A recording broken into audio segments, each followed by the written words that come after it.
हरे कृष्णा कृष्णा कृष्णा हरे हरे, हरे राम राम राम हरे हरे। हरे कृष्णा कृष्णा कृष्णा हरे हरे, हरे राम राम राम हरे हरे। हरे कृष्णा कृष्णा कृष्णा हरे हरे, हरे राम राम हरे हरे। তো আমরা আরেকটা ভিডিও শুরু করেছি। আমরা আলোচনা করেছিলাম যে কুরুক্ষেত্রের যুদ্ধের পূর্বে বিদুর তিনি হস্তিনাপুর পরিত্যাগ করে চলে গিয়েছিলেন। তো তিনি বিভিন্ন তীর্থ ভ্রমণ করে আবার তিনি তীর্থ ভ্রমণ করে সেখানে তিনি মৈত্র ঋষির সাথে তার সাক্ষাৎকার হয় এবং তিনি মৈত্রীয় ঋষির কাছ থেকে ভগবত কথা শ্রবণ করেন। সেখানে মৈত্রীয় মুনির কাছ থেকে, মৈত্র ঋষির কাছ থেকে সেই ভগবত কথা শ্রবণ করার পরে তখন তিনি আবার হস্তিনাপুরে ফিরে আসেন। 13 নম্বর অধ্যায়। এখানে আরেকটা বিষয়, উল্লেখযোগ্য বিষয় হচ্ছে, গুরুত্বপূর্ণ লক্ষণীয়, যে এই ভাগবতমে আসলে সেই ক্রমান্বয়ে গুরুত্ব দেওয়া হচ্ছে না। সিরিয়াল ক্রনোলজি যাকে বলা হচ্ছে, এই ক্রমান্বয়ে বিভিন্ন জিনিস এই ধারা ক্রমগুলো বর্ণনা করা হচ্ছে না। এই যে বিষয়টা বিদুরের কাছ, মৈত্রের কাছ থেকে বিদুর তিনি যে ভগবত কথা শ্রবণ করেছিলেন তা 3 নাম্বার স্কন্ধতে বর্ণনা করা হবে, 3য় স্কন্ধতে বর্ণনা করা হবে। আর এখানে কি বর্ণনা করা হচ্ছে, বিদুর মৈত্র ঋষির কাছ থেকে শ্রবণ করার পরে এখানে ফিরে এসছেন হস্তিনাপুরে। তো এখানে মূলত মূল বিষয়বস্তুটাকে মূল গুরুত্ব দেওয়া হচ্ছে। তো ফিরে এসছেন তিনি, তখন বিদুরকে যুধিষ্ঠির মহারাজ সহ সকলে সাদর অভ্যর্থনা করেছেন, স্বাগতম জানিয়েছেন, তাকে যথাযথ আসন প্রদান করা হয়েছে, বিশ্রাম প্রদান করা হয়েছে। তখন বিদুরের কাছে যুধিষ্ঠির মহারাজ জিজ্ঞেস করেছেন যে, হে পিতৃব্য তাতশ্রী, আপনি কৃপা করে বর্ণনা করুন যে আপনি কোন কোন স্থানে গেছিলেন, কোন কোন তীর্থ ভ্রমণ করেছিলেন এবং কি কি বৃত্তি অবলম্বন করেছিলেন। তার উত্তরে বিদুর সব আলোচনা করলেন, উত্তর প্রদান করলেন। কিন্তু তিনি পরমেশ্বর ভগবান শ্রীকৃষ্ণ তার তিরোভাবের কথা বর্ণনা করলেন, বা দ্বারকায় যে যদুবংশের ধ্বংস হয়েছিল সেই কথা তিনি আলোচনা করেননি। তিনি সযত্নে তিনি পরিহার করে গিয়েছিলেন। এভাবে তখন একাকী সময়ে তিনি বিদুর ধৃতরাষ্ট্রের কাছে বর্ণনা করতে লাগলেন যে, হে রাজন, রাজা বলে সম্বোধন করলেন, যে আপনি কেন এখানে আপনি এই অত্যন্ত করুণ জীবনযাপন করছেন। সেই পাণ্ডব যাদেরকে আপনি হত্যা করতে চেয়েছিলেন, আপনি বিষ প্রদান করেছিলেন, অগ্নির দ্বারা মারতে চেয়েছিলেন, তাদের পত্নীকে আপনি অপমান করেছেন, সেই পাণ্ডবদের দয়ায় এখন আপনি এখানে অবস্থান করছেন, বাস করছেন। সেই ভীমসেন যে কিনা আপনার শতপুত্রকে বধ করেছিল, হত্যা করেছিল, তার দেয়া অন্যকে আপনি পোষা কুকুরের মতো জীবনযাপন করছেন। আপনার উচিত হবে অবিলম্বে আপনি গৃহ পরিত্যাগ করে হিমালয়ের উদ্দেশ্যে যাত্রা করুন এবং জীবনের উদ্দেশ্য সার্থক করুন। তার কাছ থেকে তত্ত্ব কথা শ্রবণ করার পরে ধৃতরাষ্ট্র এবং গান্ধারী বিদুরের সাথে হিমালয়ের অভিমুখে গমন করলেন। তখন যুধিষ্ঠির মহারাজ সেখানে এলেন এবং সেখানে এসে তিনি ধৃতরাষ্ট্র বা বিদুরকে দেখতে পেলেন না। তখন তিনি খুব হতাশা করছিলেন, বা তিনি খুব অনুশোচনা করছিলেন যে কি হলো। তখন সেখানে নারদ মুনির আগমন ঘটলো এবং নারদ মুনি এসে যুধিষ্ঠির মহারাজকে সান্ত্বনা প্রদান করলেন এবং পুরো ঘটনা খুলে বললেন যে এভাবে আপনার পিতৃব্য ধৃতরাষ্ট্র তিনি বিদুরের দ্বারা তিনি ভগবত তত্ত্বজ্ঞান শ্রবণ করে তার জীবনের উদ্দেশ্য বুঝতে পেরেছেন এবং তিনি হিমালয়ের অভিমুখে যাত্রা করেছেন এবং সেখানে গিয়ে কি কি করবেন সেটাও তিনি বর্ণনা করলেন। সেখানে গিয়ে তিনি কিছুদিনের মধ্যে তিনি অষ্টাঙ্গ সিদ্ধিতে পরিপক্কতা লাভ করবেন এবং যৌগিক অগ্নিতে অগ্নি প্রজ্বলিত করে তিনি দেহ ত্যাগ করবেন। গান্ধারী তিনিও সেই অগ্নিতে প্রবেশ করবেন। বিদুর তিনি তখন আবার তীর্থ ভ্রমণে যাত্রা করবেন। তাই আপনি কাল বিলম্ব করবেন না, আপনি আর এই বিষয়ে শোক করবেন না। তখন যুধিষ্ঠির মহারাজ ভাবছিলেন মনে মনে, তাহলে আমিও গৃহ পরিত্যাগ করি। তখন তিনি বললেন, না, আপনি গৃহ পরিত্যাগ করবেন না, কারণ আপনি হচ্ছেন পরমেশ্বর ভগবানের বিশেষ ভক্ত। তাই পরমেশ্বর ভগবান যতদিন পর্যন্ত এই ধরণীতে অবস্থান করছেন, নরলীলা প্রকট করছেন, ততক্ষণ পর্যন্ত আপনিও অবস্থান করুন। তো ইতিমধ্যে আসলে কৃষ্ণেরও তিরোধান হয়ে গেছিল, কৃষ্ণ তিনি অন্তর্হিত হয়েছিলেন, যদুবংশ ধ্বংস হয়েছিল, কিন্তু নারদ মুনি তিনিও সরাসরি এই কথা বললেন না। তিনি শুধু এইমাত্র একটা ইঙ্গিত দিয়ে গেলেন যে আপনি কৃষ্ণের তিরোধানের খবর পাওয়া পর্যন্ত অপেক্ষা করুন। অর্থাৎ যখনই আপনি শ্রীকৃষ্ণের তিরোধানের খবর শুনতে পাবেন, তখন আপনি এই রাজ্য পরিত্যাগ করতে পারেন। এভাবে তিনি নারদ মুনি বলে তিনি ফিরে গেলেন তার জায়গাতে, তার ধামে। এখন যুধিষ্ঠির মহারাজ যেভাবে তিনি তার রাজকার্য করতে লাগলেন, তার রাজ্য শাসন করতে লাগলেন এবং পরীক্ষিত মহারাজকে লালন পালন করতে লাগলেন। এই ছিল 13 নম্বর অধ্যায়। এরপরে আমরা দেখতে পারবো 14 নম্বর অধ্যায়। 14 নম্বর অধ্যায়ে কি হলো? চতুর্দশ অধ্যায়ে না, শুরুতে এভাবে হচ্ছে যে যুধিষ্ঠির মহারাজ আর ভীমসেনের মধ্যে আলোচনা হচ্ছে। যে যুধিষ্ঠির মহারাজ তিনি ভীমসেনকে বললেন যে অনেক মাস হয়ে গেল, আমি অর্জুনকে পাঠালাম দ্বারকাতে, দ্বারকাতে আমাদের আত্মীয় স্বজনরা যাদবেরা তারা কেমন আছে, তারা কিরকম তারা সুখে আছে, এই সমস্ত কিছু সংবাদ নিয়ে আসার জন্য। কিন্তু অর্জুন এখনো ফিরে এলো না। তার কি কোনো দুর্ঘটনা ঘটলো নাকি অন্য কিছু হলো? কারণ আমি অনেক অশুভ সংকেত দেখতে পাচ্ছি। আমার বাম অঙ্গ স্পন্দিত হচ্ছে এরকম, বা কুকুর শৃগাল কান্না করছে, বিগ্রহ কান্না করছে, এরকম বিভিন্ন অশুভ ইঙ্গিত আমি দর্শন করতে পারছি, অশুভ সংকেত আমি প্রকৃতিতে দর্শন করতে পারছি। এর কারণ কি? তো এইভাবে বলতে বলতে চতুর্দশ অধ্যায় শেষের দিকে অর্জুন এলেন এবং অর্জুনকে তিনি প্রশ্ন করতে লাগলেন যে হে অর্জুন, কেন তোমার এত বিলম্ব হলো, কেন তুমি এত বিলম্বে এলে? এই ছিল চতুর্দশ অধ্যায়। 14 নম্বর অধ্যায়। 15 নম্বর অধ্যায় শুরুতে আবার যেন প্রশ্ন করতে লাগলেন যে তোমার এত বিলম্ব হওয়ার কারণ কি?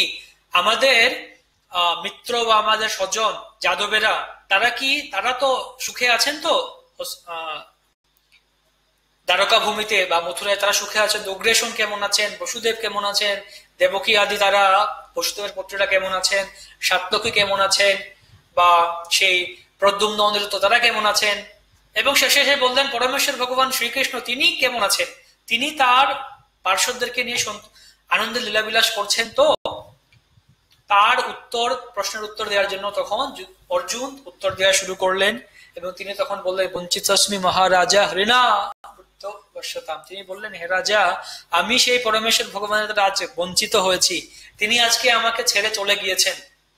সেই পরমেশ্বর ভগবান শ্রীকৃষ্ণ যার বলে বলিয়ান হয়ে আমি দ্রৌপদীকে জয় করেছিলাম, কুরুক্ষেত্রের যুদ্ধে জয় করেছিলাম, নিবাত কবচ আদি অসুরদেরকে বধ করেছিলাম, ইন্দ্রকে জয় করেছিলাম, আমি শিবের কৃপা লাভ করেছিলাম, এভাবে অনেক অনেক মহান কার্য সাধন করেছিলাম।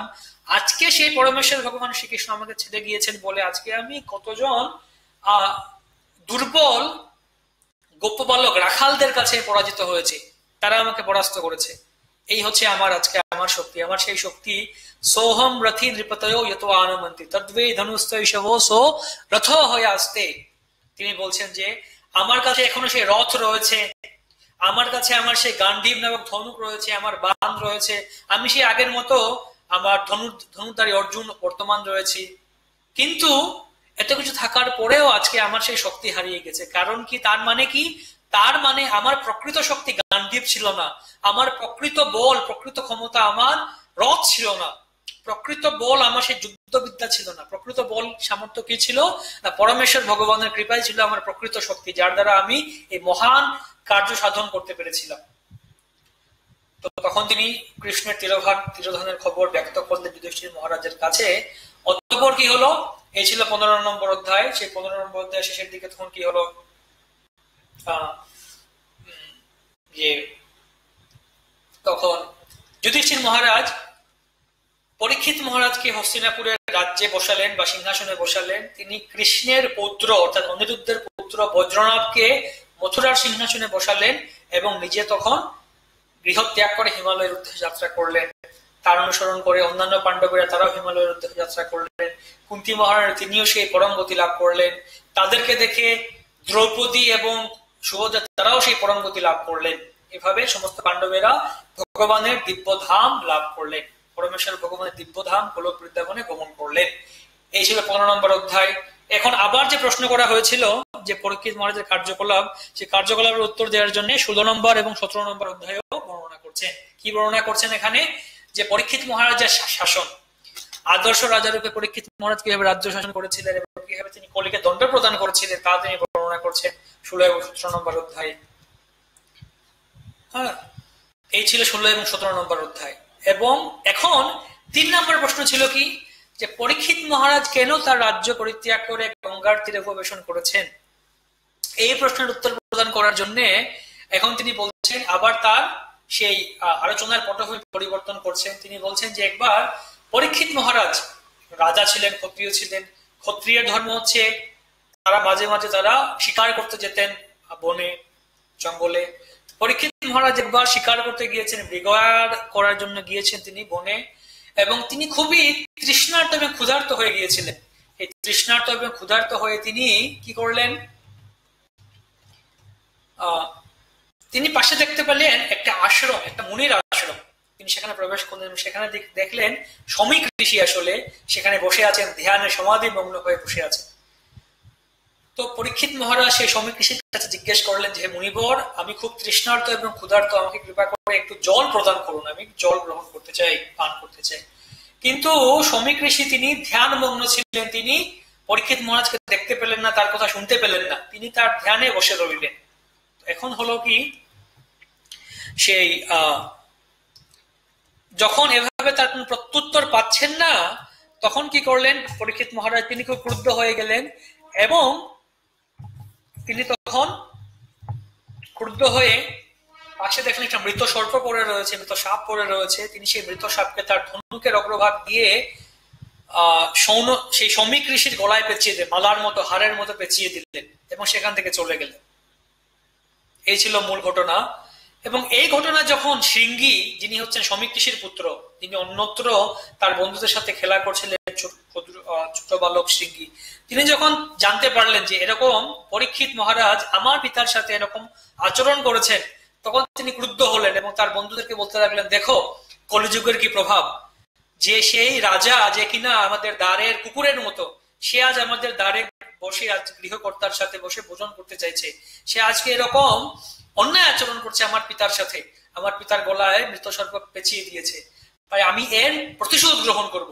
তখন সে তার কমণ্ডলু থেকে জল গ্রহণ করলো এবং আচমন করে বা তার মন্ত্র উচ্চারণ মঙ্গলাচরণ করে তখন সে কি করলো, পরীক্ষিত মহারাজকে অভিশাপ দিল, সেই রাজা আজ থেকে 7ম দিনে সে কি করবে, তক্ষক নামক সর্পের দংশনে নিহত হবে, সে প্রাণ ত্যাগ করবে। এই ছিল শৃঙ্গীর অভিশাপ।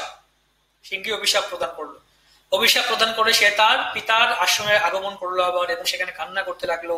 তার পিতা তখন কি করলেন, তিনি যখন তার ধ্যান ভঙ্গ হলো তখন তিনি দেখলেন তার পুত্র কান্না করছে সেখানে।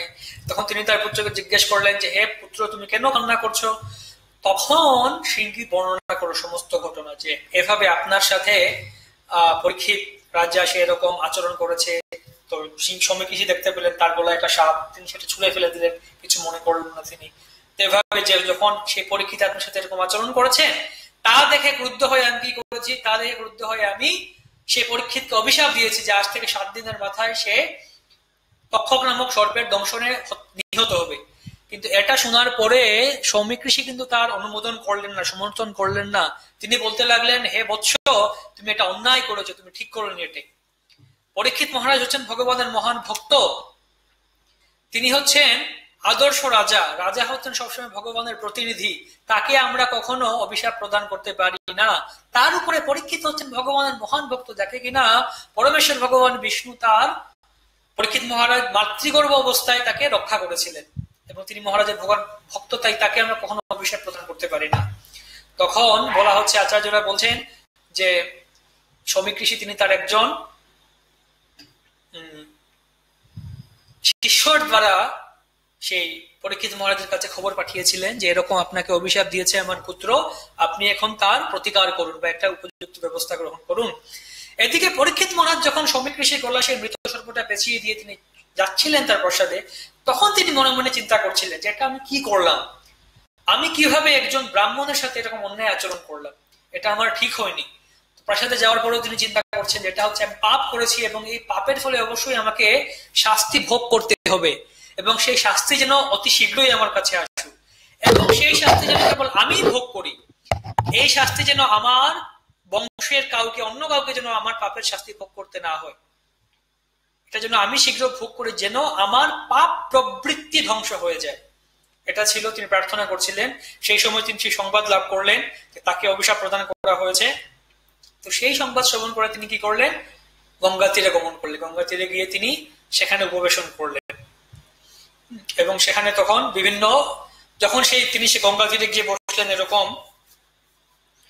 তিনি ভেবেছিলেন যে এটা ভগবানের কৃপা, যাতে যেন তিনি তার রাজ্য পরিত্যাগ করে বা রাজ্য এবং গৃহ এবং সন্তান সন্ততি এই সমস্ত কিছু মোহ থেকে তিনি মুক্ত হয়ে ভগবানের কথা চিন্তন করতে পারেন, পারমার্থিক কার্যে অগ্রসর হতে পারেন, ব্রতী হতে পারেন। সেজন্য ভগবানই এই জিনিসের এই সমস্ত পটভূমি আয়োজন করেছেন। এভাবে তিনি গঙ্গার তীরে প্রবেশন করলেন। এখন কথা হচ্ছে, পরীক্ষিত মহারাজ কেন এরকম আচরণ করলেন? তিনি কি আসলে মোহিত হয়েছিলেন? তিনি কি আসলে বিভ্রান্ত হয়েছিলেন?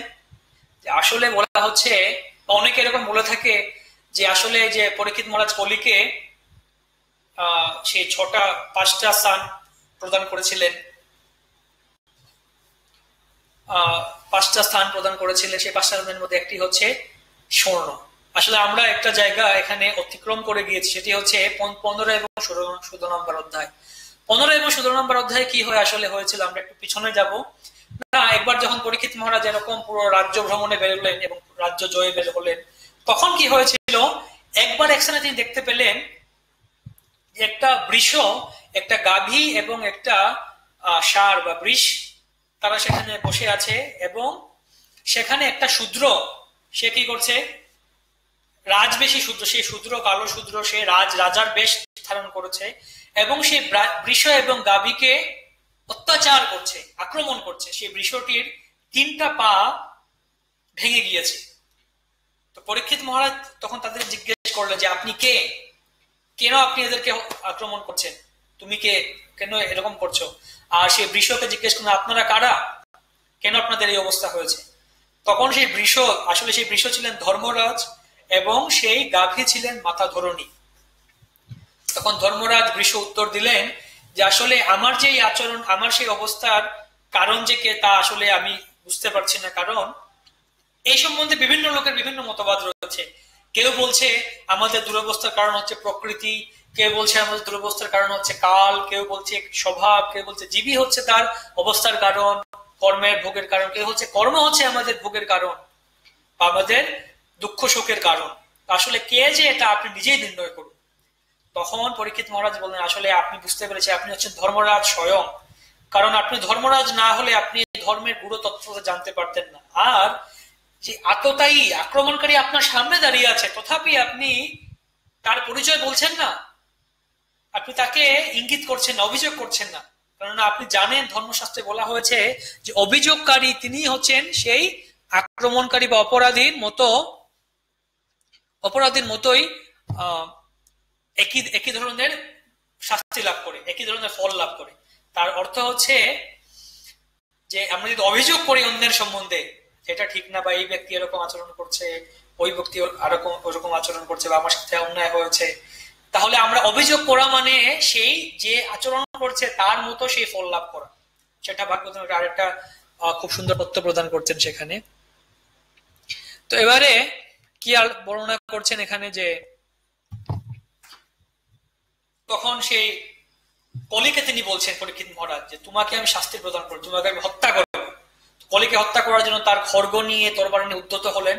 তখন সেই কলি কি করলো, তার রাজবেশ পরিত্যাগ করলো এবং পরীক্ষিত মহারাজের চরণে আত্মসমর্পণ করলো যে আমাকে আপনি ক্ষমা করুন, আমাকে আমার প্রাণ রক্ষা করুন।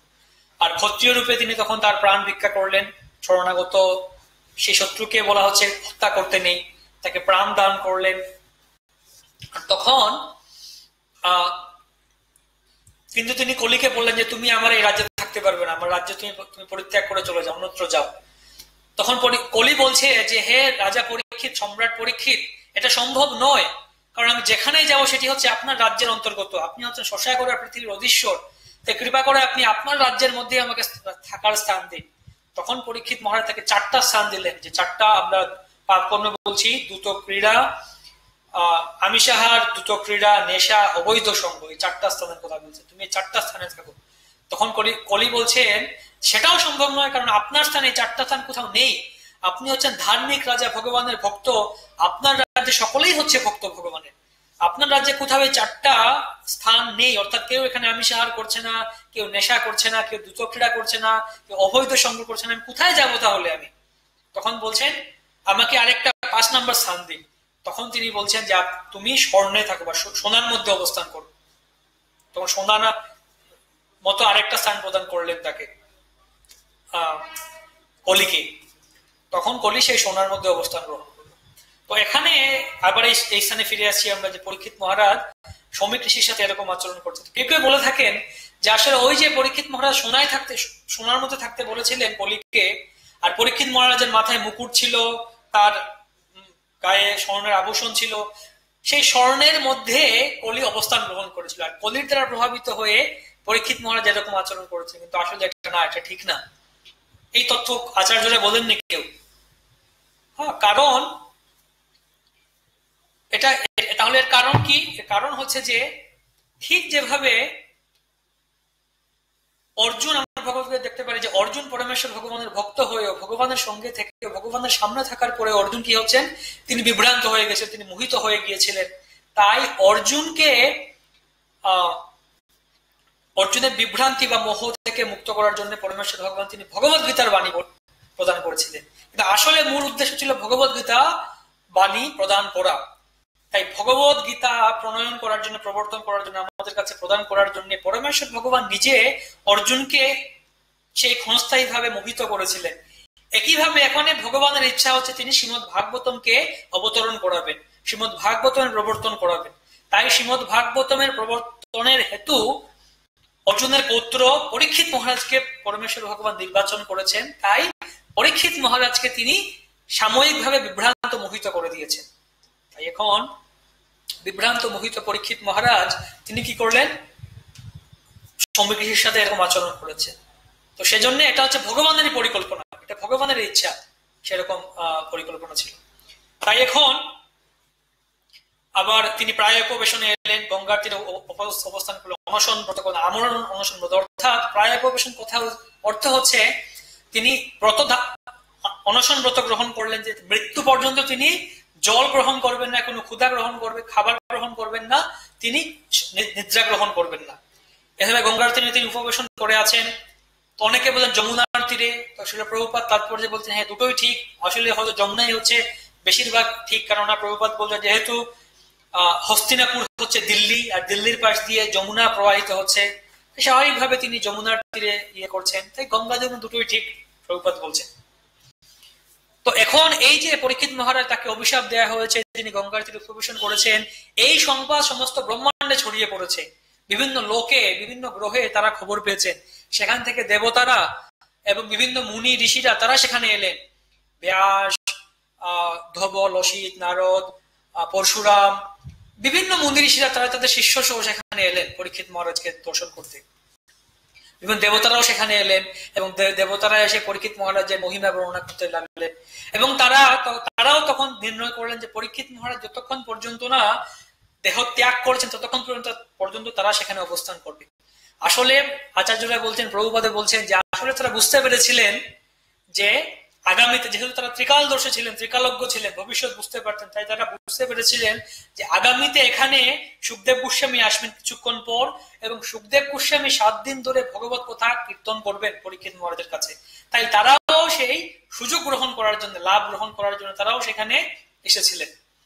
এবং তখন পরীক্ষিত মহারাজ সবাইকে স্বাগতম জানালেন, অভ্যর্থনা জানালেন, সম্মান প্রদর্শন করলেন এবং সবাইকে প্রশ্ন করলেন যে আপনারা যারা এসেছেন এখানে, আমার প্রশ্ন হচ্ছে মানুষের কর্তব্য কি, মানুষের কর্তব্য কি, এবং যে মৃত্যু পথযাত্রী তার কর্তব্য কি, যে মানুষ মৃত্যু পথগামী তার কর্তব্য কি, এবং সাধারণভাবে মানুষের কর্তব্য কি, এই ছিল প্রশ্ন।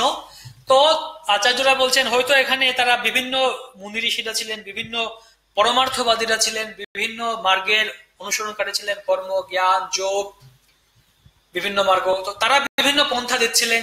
কেউই আসলে আর একটা সিদ্ধান্তে উপনীত হতে পারছিলেন না। আর তখন সেখানে সুখদেব গোস্বামীর আবির্ভূত হলো। আসলে বলা হচ্ছে, এই যে চতুর্থ প্রশ্ন হচ্ছে সুখদেব গোস্বামী কিভাবে হস্তিনাপুরবাসী গ্রহণ করেছিল বা দর্শন করেছিল, তার উত্তর দিচ্ছেন এখানে যে সুখদেব গোস্বামী তিনি হচ্ছেন পরমহংস যোগী এবং পরমেশ্বর ভগবানের মহান ভক্ত, এবং তিনি দিগম্বর ছিলেন, তার কোনো বস্ত্র ছিল না, এবং তার দেহের অঙ্গকান্তি ছিল পরমেশ্বর ভগবান শ্রীকৃষ্ণের মতো, দেহের রূপ বা দেহের গঠন ছিল সেরকম। তাই তিনি যখন হস্তিনাপুরে এলেন তখন হস্তিনাপুরের সেই রমণীরা, নারীরা এবং শিশুরা তারা মনে করলো উনি হচ্ছেন একজন পাগল ব্যক্তি, তাই তাকে উপহাস করতে লাগলো, তার পশ্চাৎ ধাবন করতে লাগলো, পিছনে পিছনে আসতে লাগলো। এবং এভাবে সুখদেব গোস্বামী যখন সেই গঙ্গা তীরে এলেন, তখন সুখদেব গোস্বামীকে দেখে উপস্থিত সমস্ত ঋষিরা তারা বুঝতে পারলেন, যেহেতু তারা সেই বেদ বৈদিক শাস্ত্রে পারদর্শী ছিলেন, এবং একটি শাস্ত্র বলা হচ্ছে সামুদ্রিক শাস্ত্র। এই সামুদ্রিক শাস্ত্রে সেই দেহের বিভিন্ন অঙ্গ কান্তি বা বিভিন্ন আকার আকৃতি তা বর্ণনা করা হচ্ছে, মহাপুরুষের আকার আকৃতি লক্ষণ বর্ণনা করা হচ্ছে। তাই এই সমস্ত ঋষিরা মুনিরা তারা সুখদেব গোস্বামীকে দেখে তারা বুঝতে পারলেন ইনি কোনো সাধারণ ব্যক্তি নন, ইনি হচ্ছেন একজন মহাপুরুষ, মহান ব্যক্তি। সকালে উঠে দাঁড়ালেন, কেবলমাত্র ব্যাসদেব, নারদ মুনি, আরো কিছু মুনি ঋষিরা ছাড়া বাকি সবাই উঠে দাঁড়ালেন, সুখদেব গোস্বামীকে সম্মান প্রদর্শন করলেন এবং উপযুক্ত আসন প্রদান করলেন। পরীক্ষিত মহারাজ এরকম তার অভ্যর্থনা করলেন, স্বাগতম জানালেন, আসন প্রদান করলেন, এবং সকলে তখন তাদের আসন গ্রহণ করলেন। এবং তখন অতঃপর পরীক্ষিত মহারাজ সুখদেব গোস্বামীর মহিমা বর্ণনা করলেন যে আপনার মতো মহাত্মা, আপনার মতো মহান সাধু পুরুষের সঙ্গ লাভ করা হচ্ছে সৌভাগ্যের ব্যাপার। আপনার আগমনে আমরা অত্যন্ত কৃতার্থ, ধন্য হয়েছি, এবং গৃহস্থের জন্য এটা হচ্ছে একটা মহাভাগ্য। সাধু সঙ্গের মাহাত্ম সেখানে বর্ণনা করেন, তুলয়াম লবেনাপি নসার্গম ন অপুনর্ভবম ভগবৎ সঙ্গী সঙ্গস্য মর্তানাম কিমুতা আশিস। যে পরমেশ্বর ভগবানের ভক্তদের সঙ্গ, অল্প সঙ্গ লাভ করার ফলে কি হয়, যে না স্বর্গ বা মোক্ষ যেটা হচ্ছে তুচ্ছ হয়ে যায়। তাহলে এই অল্প কিছু এই জড় সুখভোগের আর কি বলার আছে, সেখানে জীবনের পরম স্বার্থ বা পরম সিদ্ধি লাভ হয় পরমেশ্বর ভগবানের মহান ভক্তদের সঙ্গ লাভ করার ফলে। তখন তিনি আবার সুখদেব গোস্বামীর কাছে আবার তার দুটা প্রশ্ন করলেন যে মানুষের কি কর্তব্য এবং মৃত্যু পথযাত্রী যে ব্যক্তি তার কি কর্তব্য, কৃপা করে আপনি আমাকে এর উত্তর প্রদান করুন। এভাবে আমরা 18 এবং 19 নাম্বার পাই, 19 নাম্বার শেষ হয় এই প্রশ্নের মধ্য দিয়ে। তো 20 নাম্বার অধ্যায়ে বা 20 নাম্বার দুঃখিত দ্বিতীয় স্কন্ধতে আমরা দেখতে পাবো, দ্বিতীয় স্কন্ধের প্রথম অধ্যায়ে আমরা দেখতে পাবো, যা শুরু হচ্ছে যে সুখদেব গোস্বামী পরীক্ষিত মহারাজ এই প্রশ্নের প্রশংসা করছেন, বড়িয়া আনেশতে প্রশ্ন কৃত পুণ্য হিতম লোকম, যে রাজন আপনার প্রশ্ন হচ্ছে মহান, খুব সুন্দর প্রশ্ন করেছেন। এবং তখন এই প্রশ্নের উত্তর দিয়ে দিয়ে তিনি দ্বিতীয় স্কন্ধ শুরু করবেন। এই ছিল শ্রীমদ ভাগবতম প্রথম স্কন্ধ এর পুরো ওভারভিউ বা কথা সার বা রূপরেখা। তো এখন আমরা প্রথম স্কন্ধে প্রবেশ করবো এবং প্রথম স্কন্ধের প্রথম 3টা শ্লোক আজকে আমরা আলোচনা করবো অল্প সময়ের যা আছে।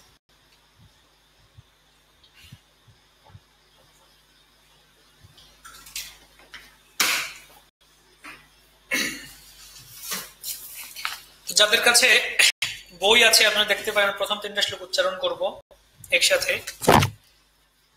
ওম নমো ভগবতে বাসুদেবায় জন্মাদ্যাস্য তন্ময়াদিতরতশ্চার্থেষু অভিজ্ঞস্বরার্থেনে ব্রহ্মহৃদায় আদিকবয়ে মুহ্যন্তি যৎসূরয়ঃ তেজস্বিনী মৃদাম যথা বিনিময়ো যত্র ত্রিসর্গো মৃষা ধাম্না স্বেন সদা নিরস্তকুহকম সত্যম পরম ধীমহি। এই হচ্ছে প্রথম শ্লোক। প্রথম শ্লোকের অনুবাদটা আমি পাঠ করছি। হে বসুদেব তনয় শ্রীকৃষ্ণ, হে সর্বব্যাপ্ত পরমেশ্বর ভগবান, আমি আপনাকে আমার সশ্রদ্ধ প্রণতি নিবেদন করি। আমি শ্রীকৃষ্ণের ধ্যান করি, কেন তিনি হচ্ছেন প্রকাশিত ব্রহ্মাণ্ড সমূহের সৃষ্টি, স্থিতি এবং প্রলয়ের পরম কারণ। তিনি প্রত্যক্ষ এবং পরোক্ষভাবে সবকিছু সম্বন্ধে অবগত, এবং তিনি সম্পূর্ণভাবে স্বাধীন, কেননা তার অতীত আর কোনো কারণ নেই। তিনি আদিকবি ব্রহ্মার হৃদয়ে সর্বপ্রথম বৈদিক জ্ঞান প্রদান করেছিলেন। তার দ্বারা মহান ঋষিরা এবং স্বর্গের দেবতারাও মোহাচ্ছন্ন হয়ে পড়েন। ঠিক যেভাবে মোহাচ্ছন্ন হয়ে পড়লে আগুনে জল দর্শন হয় অথবা জলে মাটি দর্শন হয়, তারই প্রভাবে জড়া প্রকৃতির 3টি গুণের মাধ্যমে জড়জগৎ সাময়িকভাবে প্রকাশিত হয় এবং তা অলিক হলেও সত্যবোধ প্রতিভাত হয়। তাই আমি সেই পরমেশ্বর ভগবান শ্রীকৃষ্ণের ধ্যান করি, যিনি জড়জগতের মোহ থেকে সম্পূর্ণভাবে মুক্ত, তার ধামে নিত্যকাল বিরাজ করেন। আমি তার ধ্যান করি, কেননা তিনি হচ্ছেন পরম সত্য। এই ছিল প্রথম শ্লোক শ্রীমদ ভাগবতের প্রথম স্কন্ধ প্রথম অধ্যায়ে। আমরা নোট দিয়েছি, এখানে শেয়ার করেছি, এই গ্রুপে দেখতে পারেন, আপনারা নোট নিতে পারেন, ডাউনলোড করে দেখতে পারেন। তো বলা হচ্ছে মঙ্গলাচরণ, কোনো একটা কার্য করার পূর্বে আমরা বৈদিক সংস্কৃতি, বৈদিক সভ্যতায় মঙ্গলাচরণ করি। মঙ্গলাচরণ মানে হচ্ছে মঙ্গল আচরণ বা মঙ্গল, প্রভুপাদ বলছে ইনভোকিং অসপিশিয়াসনেস, মঙ্গল আহ্বান করা। তো মঙ্গলাচরণ 3 রকম হতে পারে, 3টা প্রকারের হতে পারে। চৈতন্য চরিতামৃতের আদিলীলাতে কৃষ্ণদাস কবিরাজ গোস্বামী কি সেই 3 ধরনের কি তা বর্ণনা করছেন। সে মঙ্গলাচরণ হয় ত্রিবিধ প্রকার, আশীর্বাদ, বস্তু নির্দেশ, নমস্কার। আপনারা দেখতে পারেন চৈতন্য চরিতামৃত আদিলীলা 1.22 নম্বর শ্লোকে। অর্থাৎ মঙ্গলাচরণ 3 প্রকার হতে পারে। আশীর্বাদ, অর্থাৎ আশীর্বাদ প্রদান করেন সেই লেখক বা রচয়িতা পাঠকদের উদ্দেশ্যে বা শ্রোতাদের উদ্দেশ্যে আশীর্বাদ প্রদান করেন। এই গ্রন্থ বা এই আলোচনা শ্রবণ করার ফলে শ্রোতা বা পাঠকেরা কি লাভ করতে পারেন তা আশীর্বাদ প্রদান করেন। নমস্কার, নমস্কার মানে কি, যে ইষ্টদেব, সেই পাঠক বা লেখক তার যে ইষ্টদেব আরাধ্য দেব রয়েছেন তার কাছে নমস্কার করেন, তার কৃপা প্রার্থনা করেন। আর 3 নাম্বার হচ্ছে বস্তু নির্দেশ, যে কি বিষয় আলোচনা করা হচ্ছে, আলোচনা করা হবে তা নির্দেশ করেন। বস্তু নির্দেশ, আশীর্বাদ, নমস্কার, এই 3 রকমের। এখানে আমরা দেখতে পারি ব্যাসদেব তিনি এই 3টা শ্লোকে এই 3 ধরনের মঙ্গলাচরণই ব্যবহার করেছেন। তিনি এখানে বস্তু নির্দেশও করছেন, আশীর্বাদও করছেন, নমস্কারও করছেন। কিভাবে তা আমরা দেখবো এখানে। তো আচার্যরা বলছেন যে প্রথম শ্লোকে নমস্কার করছেন পরম সত্যের উদ্দেশ্যে, ওম নমো ভগবতে বাসুদেবায় নমস্কার করছেন, ধ্যান করছেন, সত্যম পরম ধীমহি, তার ধ্যান করি। আবার শ্রীধর স্বামীপাদ বলছেন এখানে বস্তু নির্দেশও করছেন। কি বস্তু নির্দেশ? ওম নমো ভগবতে বাসুদেবায় বা জন্মাদিয়স্য, অর্থাৎ পরম সত্যের সংজ্ঞা দিচ্ছেন এখানে। পরম সত্য কি সেই পরম সত্যের সম্বন্ধে আলোচনা করছেন, এখানে বস্তু নির্দেশ করছেন। এটা হচ্ছে প্রথম শ্লোকে। দ্বিতীয় শ্লোকে বলছেন বস্তু নির্দেশ করছেন যে ভাগবতের বিষয়বস্তু কি, তা কৈতব ধর্মকে নিরসন করছে, আমরা আলোচনা করব। তৃতীয় শ্লোকে হচ্ছে আশীর্বাদ, নিগমকল্পতরুর বলিতম ফলম। এখন প্রথম শ্লোকের অর্থ কি? ওম নমো ভগবতে বাসুদেবায়, সে বসুদেব তনয় বাসুদেব এবং দেবকী নন্দন বাসুদেব, তাকে আমি প্রণতি, আমার সশ্রদ্ধ প্রণতি নিবেদন করি। তো জন্মাদি যতঃ, জন্মাদি যতঃ এর মানে কি, যে না সেই বসুদেব তনয় বাসুদেব যার কাছ থেকে প্রকাশিত ব্রহ্মাণ্ড সমূহ সৃষ্টি স্থিতির প্রলয় হয়, অর্থাৎ সেই পরমেশ্বর ভগবান বাসুদেব কৃষ্ণ যার কাছ থেকে এই ব্রহ্মাণ্ড সৃষ্টি হয় তাকে আমি আমার প্রণাম করি। সেই কৃষ্ণ যার দ্বারা এই বিশ্ব ব্রহ্মাণ্ড পালিত হয়, পালন হয়, তাকে আমি প্রণাম করি। সেই ভগবান শ্রীকৃষ্ণ যার দ্বারা এই ব্রহ্মাণ্ড ধ্বংস হয় তাকে আমি আমার সশ্রদ্ধ প্রণতি জ্ঞাপন করি। এ হতে জন্মাদি যতঃ অন্বয়াদ ইতরতঃ চ অর্থেষু অভিজ্ঞ, সেই পরমেশ্বর ভগবান শ্রীকৃষ্ণকে আমি আমার প্রণাম নিবেদন করি। সত্যম পরম ধীমহি, যিনি এই ব্রহ্মাণ্ড সমূহে, ব্রহ্মাণ্ড সম্বন্ধে বা অর্থ হচ্ছে ব্রহ্মাণ্ড সমূহে সম্বন্ধে অভিজ্ঞ, তিনি জানেন এই সমস্ত কিছু, সৃষ্টি সম্বন্ধে জানেন। কিভাবে জানেন? তিনি অন্বয়াত সরাসরি ভাবে জানেন, তিনি ইতরতঃ তিনি কিংবা বিপরীত ভাবে জানেন, সরাসরি কিংবা বিপরীত ভাবে। অন্বয়াত ইতরতঃ পরোক্ষ বা অপরপ্রত্যক্ষ, পরোক্ষ বা প্রত্যক্ষ। পরোক্ষ ভাবে তিনি জানেন পরমাত্মা রূপে বা সরাসরি তিনি জানেন, প্রত্যক্ষ ভাবে তিনি সমস্ত কিছু অবস্থান করতে তিনি সেই সম্বন্ধে জানতে পারেন। তিনি সোরাট না, প্রত্যক্ষ ভাবে তিনি পরমাত্মা রূপে জানেন সমস্ত কিছু তিনি করেছেন, আর পরোক্ষ ভাবে যেহেতু সমস্ত কিছু তারই বিভিন্ন শক্তির দ্বারা পরিচালিত হচ্ছে, দেবদেবীর দ্বারা পরিচালিত হচ্ছে, বিভিন্ন শক্তির দ্বারা, তাই তিনি তা জানেন। তাৎপর্য উদাহরণ দিচ্ছেন প্রভুপাদ, ঠিক যেরকম একজন মিস্ত্রি, রাজমিস্ত্রি, তিনি কি করেন, রাজমিস্ত্রি বা একজন ইঞ্জিনিয়ার, একজন ডিজাইনার, যিনি নকশা করেছেন, তিনি হয়তো নিজে গিয়ে সেই ইট বালি পাথর সিমেন্ট এগুলা বয়ে নিয়ে তিনি হয়তো বিল্ডিং সব কাজগুলো নিজে নিজে করেননি, কিন্তু তিনি জানেন এই বিল্ডিং এর কোথায় কিভাবে কাজ করা হয়েছে, কোথায় কি ধরনের ডিজাইন বা নকশা করা হয়েছে, কারণ তারই অধীনে সবকিছু করা হয়েছে। একইভাবে যদিও পরমেশ্বর ভগবান হয়তোবা তিনি সরাসরি সৃষ্টির কাজে অংশগ্রহণ করতে করেননি, কিন্তু তারই বিভিন্ন শক্তির দ্বারা, তারই বিভিন্ন অংশ প্রকাশের দ্বারা, মহাবিষ্ণু, গর্ভদক্ষায়ী বিষ্ণু, ক্ষীরদক্ষায়ী বিষ্ণু, তাদের দ্বারা এই বিশ্ব ব্রহ্মাণ্ড সৃষ্টি স্থিতি পালিত হচ্ছে। ব্রহ্মা বিষ্ণু মহেশ্বরের দ্বারা, বিভিন্ন দেবদেবী দেবদেবতার দ্বারা, তাদের দ্বারা প্রকৃতি নিয়ন্ত্রিত হচ্ছে। তাই তিনি এই সমস্ত কিছু সম্বন্ধে জ্ঞান রাখেন, জানেন, অভিজ্ঞ।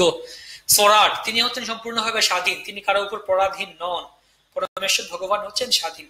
তেনে ব্রহ্ম হৃদয় আদি কবয়ে, তিনি আদি কবি ব্রহ্মার হৃদয়ে সর্বপ্রথম বৈদিক জ্ঞান প্রদান করেছিলেন।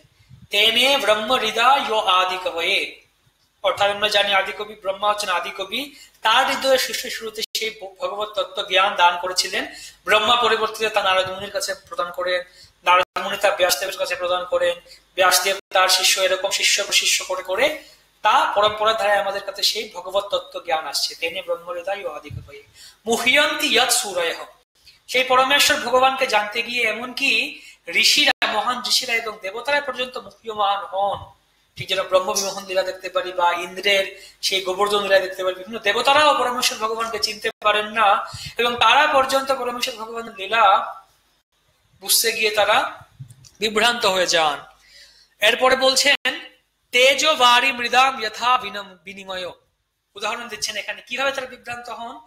ঠিক যেভাবে বিদ্বান ব্যক্তিরা বা অজ্ঞ ব্যক্তিরা মোহাচ্ছন্ন হয়, কিভাবে তেজ বাড়ি মৃদাম, অর্থাৎ তারা মোহাচ্ছন্ন হয়ে পড়লে আগুনে জল দর্শন হয় অথবা জলে মাটি দর্শন হয়।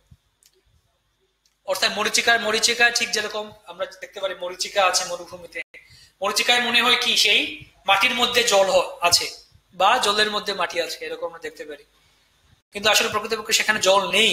তো এভাবে একইভাবে মনে হচ্ছে বিভ্রান্ত হলে আগুনে জল দর্শন হয় কিংবা জলে মাটি দর্শন হয়। একইভাবে বিভ্রান্ত হয়ে তারা যত্র ত্রিসর্গ মৃষা, তারা মনে করতে তার প্রভাবে জোড়া প্রকৃতির তিনটি গুণের মাধ্যমে জড়জগৎ সাময়িকভাবে প্রভাবিত, তারাও এরকম বিভ্রান্ত হয়ে যায় সেই দেবতারা। মুহ্যন্তি সূরয়ঃ ধাম্না স্বেন সদা নিরস্ত কুহকম। আর সেই পরমেশ্বর ভগবানকে আমি আমার সশ্রদ্ধ প্রণতি জ্ঞাপন করি, সত্যম পরম ধীমহি, যিনি জড়জগতের মোহ থেকে সম্পূর্ণভাবে মুক্ত এবং তিনি তার ধামে নিত্যকাল বিরাজ করেন। ধামনা স্বেন সদা নিরস্ত কুহকম সত্যম পরম ধীমহি। সেই পরমেশ্বর ভগবান তার নিত্য ধামে বিরাজ করেন সর্বদা, সেই পরমেশ্বর ভগবানের আমি ধ্যান করি। এ ছিল প্রথম শ্লোকের মূল অর্থ এখানে বলছেন। তো এই শ্লোকে পরম সত্যের ভূমিকামূলক সংজ্ঞা প্রদান করা হয়েছে। তিনি একজন ব্যক্তিত্ব, তিনি কোন নির্বিশেষ নন, তিনি হচ্ছেন একজন ব্যক্তিত্ব, একজন ব্যক্তি, এবং তার পরম সত্যের প্রমাণ দেয়া হয়েছে, তার সংজ্ঞা দেয়া হয়েছে, পরম সত্যের তুলনা করা হয়েছে পরম সত্যকে সবকিছুর সাথে। এভাবে প্রথম শ্লোকে তো সেখানে পরমেশ্বর ভগবানের সবকিছুর মূল কারণ তাও তাৎপর্য বর্ণনা করছেন কি আসলে প্রভুপাদ বিভিন্ন উদাহরণ প্রদান করছেন এখানে, এবং জীব এবং ভগবানের মধ্যে যে কি পার্থক্য তাও বর্ণনা করছেন এখানে। জীব হচ্ছে অচিন্ত ভেদাভেদ তত্ত্ব। উদাহরণ দিচ্ছেন ঠিক যেরকম একটা সোনার খনি রয়েছে, স্বর্ণ খনি, সোনার খনিতে অনেক অনেক সোনা রয়েছে বিশাল পরিমাণে, এবং সেই সোনাকে নিয়ে এসে তা শুদ্ধ করে যদি আমরা একটা আংটি বানাই বা বিভিন্ন অলংকার বানাই, তাহলে সেই অলংকারের সোনা রয়েছে। এখন সেই সোনার খনি এবং সোনার আংটির মধ্যে পার্থক্য কি এবং কি সম্পর্ক রয়েছে বলছেন এখানে। এই সোনার খনিতে যে সোনা রয়েছে তার যে গুণ এবং সোনার আংটিতে যে সোনা রয়েছে তার যে গুণটা হচ্ছে একই, গুণগত ভাবে একই, কিন্তু পরিমাণগত ভাবে সোনার খনিতে অনেক অনেক সোনা আছে, কিন্তু সোনার খনিতে সোনার আংটিতে অল্প একটু সোনা রয়েছে। একইভাবে উদাহরণ দেয়া যায়, বিশাল সমুদ্রে অনেক অনেক জল রয়েছে, এবং সেই বিশাল সমুদ্র থেকে যদি আমি একটা গ্লাসে করে বা একটা বোতলে করে যদি একটু জল নিয়ে আসি, তাহলে সেই বিশাল সমুদ্রের যে জল এবং আমার গ্লাসের জল তার গুণগত ভাবে এক। তার পরীক্ষা নিরীক্ষা করলে পরীক্ষাগারে সেই সমুদ্রের বিশাল সমুদ্রের জলে আমরা যেরকম লবণ পাবো, বিভিন্ন গুণ বিভিন্ন পদার্থ পাবো, রাসায়নিক পদার্থ, একইভাবে গ্লাসের জলেও আমরা একই ধরনের পদার্থগুলি পেতে পারি আমরা, কিন্তু পরিমাণগত ভাবে হচ্ছে ভিন্ন। পরিমাণগত ভাবে সমুদ্রে বিশাল জলরাশি রয়েছে, কিন্তু গ্লাসে অল্প একটু জল রয়েছে। একইভাবে পরমেশ্বর ভগবান এবং জীবের মধ্যে একই ধরনের গুণ রয়েছে। জীব যেহেতু ভগবানের অংশ, তাই জীবের মধ্যেও ভগবানের একই গুণাবলী রয়েছে, কিন্তু তা গুণগত ভাবে এক, কিন্তু পরিমাণগত ভাবে হচ্ছে ভিন্ন। পরমেশ্বর ভগবানের মধ্যে সেই গুণগুলি পূর্ণ মাত্রায় রয়েছে, জীবের মধ্যে তা ক্ষুদ্র মাত্রায় রয়েছে। এটি হচ্ছে একমাত্র পার্থক্য, এটি হচ্ছে অচিন্ত ভেদাভেদ তত্ত্ব, অর্থাৎ একই সাথে এক এবং ভিন্ন, এক এবং ভিন্ন। এখানে পরম সত্য এবং আপেক্ষিক সত্যের তুলনা করছেন, এখানে পরম সত্যকে ধ্যেয় বস্তুরূপে এখানে বর্ণনা করছেন, শ্রীমদ্ ভাগবতের প্রামাণিকতা বর্ণনা করছেন। শিল প্রভুপাদ আলোচনা করে শ্রীমদ ভাগবত গিয়ে বিভিন্ন শাস্ত্র শ্রীমদ ভাগবত সম্বন্ধে বর্ণনা করা হয়েছে। তো এভাবে এরপরে আপনারা দেখতে পারেন এখানে দেয়া আছে চৈতন্য চরিতামৃতে শ্রী কৃষ্ণদাস কবিরাজ গোস্বামী এই প্রথম শ্লোকের ব্যাখ্যা করছেন। কি বলছেন? অন্তর্যামী ঈশ্বরের এই রীতি হয়, বাহিরে না কহে বস্তু প্রকাশে হৃদয়। এটি হচ্ছে অন্তর্যামী ঈশ্বরের রীতি, অর্থাৎ পরমেশ্বর ভগবান কখনো সরাসরি এসে বলেন না এটা হচ্ছে। তিনি সাধারণত সচরাচর হৃদয়ে প্রকাশ করেন ভগবত তত্ত্ব জ্ঞান। সেই ভগবত তত্ত্ব জ্ঞান প্রকাশ করেছেন হৃদয়ে। কি? তেনে ব্রহ্ম হৃদয় ও আদি কবে, তা বর্ণনা করছেন যে কি তা স্বরূপ লক্ষণ আর তটস্থ লক্ষণ, দুই লক্ষণে বস্তু জানে মুনিগণ। তিনি বলছেন আসলে দুটা লক্ষণ রয়েছে, স্বরূপ লক্ষণ, তটস্থ লক্ষণ। স্বরূপ লক্ষণ, তটস্থ লক্ষণ। কি কি সেই দুটা লক্ষণ? স্বরূপ লক্ষণ, তটস্থ লক্ষণ মানে কি? মানে হচ্ছে যে স্বরূপ লক্ষণ মানে হচ্ছে কোনো বস্তুর বা কোনো ব্যক্তির তার নিজের যে গুণ, নিজের যে লক্ষণ, নিজের যে প্রকৃতি স্বরূপ, সেটি হচ্ছে স্বরূপ লক্ষণ। আর তটস্থ লক্ষণ হচ্ছে অন্য কারো সংস্পর্শে আসলে যে লক্ষণ প্রকাশিত হয় বা যে গুণ প্রকাশিত হয়, সেটি হচ্ছে তটস্থ লক্ষণ। তো সেজন্য এখানে এই শ্লোকে বলছেন, এই শ্লোকে ভগবানের দুটা লক্ষণ বর্ণনা করে, পরম সত্যের স্বরূপ লক্ষণ, তটস্থ লক্ষণ। আকৃতি প্রকৃতি স্বরূপ হচ্ছে স্বরূপ লক্ষণ, আর কার্য দ্বারা জ্ঞান, অর্থাৎ কার্যের দ্বারা যখন আমরা সেই লক্ষণ প্রকাশিত, সেটি হচ্ছে তটস্থ লক্ষণ। তো এখানে কোনটি স্বরূপ লক্ষণ? এখানে বলছেন এই শ্লোকে পরম শব্দে কৃষ্ণ নিরূপণ, সত্যম শব্দে কহে তার স্বরূপ লক্ষণ। সত্যম পরম ধীমহি, এই যে কথা বাক্যাংশ, এই বাক্যাংশের দ্বারা ভগবানের স্বরূপ লক্ষণ বর্ণনা করা হচ্ছে। তিনি হচ্ছেন সত্যম, পরমেশ্বর ভগবান সর্বদা তিনি সত্য, পরম সত্য, এটি হচ্ছে তার স্বরূপ লক্ষণ। আর স্বরূপ সত্যম পরম ধীমহি, এটি হচ্ছে তার স্বরূপ লক্ষণ।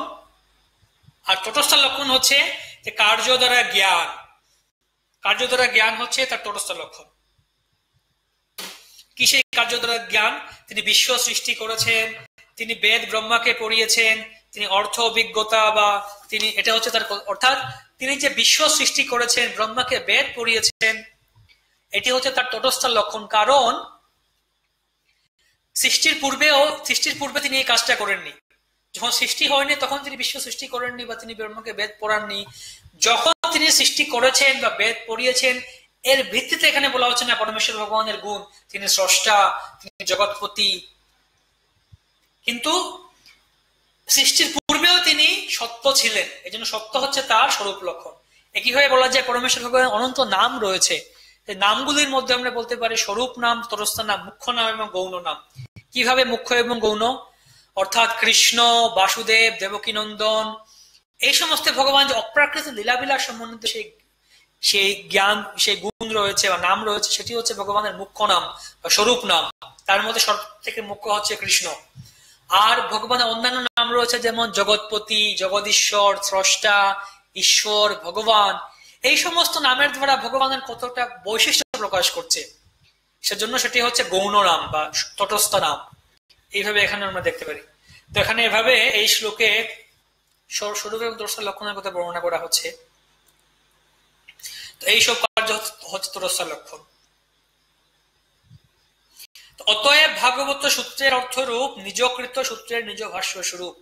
গায়ত্রীর অর্থ এই গ্রন্থ আরম্ভন, সত্যম পরম সম্বন্ধ ধীমহি সাধন প্রয়োজন। তো এখানে এই শ্লোকে সেই গায়ত্রীর অর্থ প্রকাশ করা হচ্ছে। কি সেই গায়ত্রীর অর্থ? সত্যম পরম ধীমহি, সত্যম পরম ধীমহি।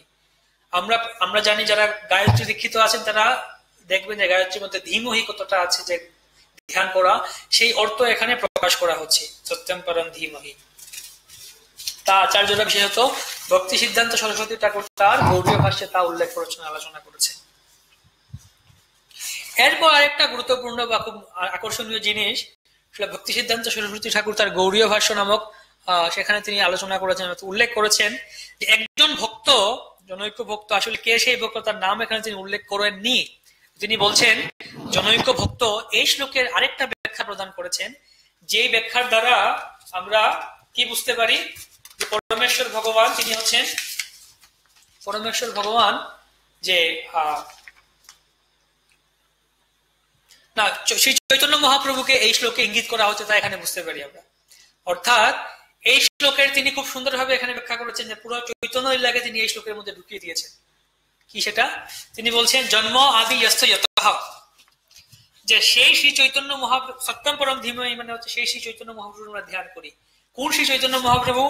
না, জন্ম আদি ইয়স্য যতঃ, যার মধ্য থেকে সংকীর্তন আন্দোলন প্রকাশিত হয়েছে, যার মধ্য থেকে সংকীর্তন আন্দোলন প্রকাশিত হয় সেই শ্রী চৈতন্য মহাপ্রভুর ধ্যান করি আমরা। অন্বয়াদ ইতরতঃ চ অত্যেষ অভিজ্ঞ, তিনি সেই কি করেন? তিনি সেই সম্ভোগ এবং বিপ্রলম্ব সেই রস সম্বন্ধে জানেন। তিনি স্বয়ং অন্বয় সরাসরি এবং ভিন্নভাবে প্রত্যক্ষ এবং পরোক্ষভাবে তিনি জানেন। প্রত্যক্ষভাবে তিনি স্বয়ং ভগবান শ্রীকৃষ্ণ চৈতন্য, রাধাকৃষ্ণ নহে অন্য। পরোক্ষভাবে তিনি চৈতন্য মহাপ্রভু রূপে তিনি সেটা সম্বন্ধে অভিজ্ঞ। এবং স্বরাট, তিনি হচ্ছেন স্বাধীন স্বতন্ত্র।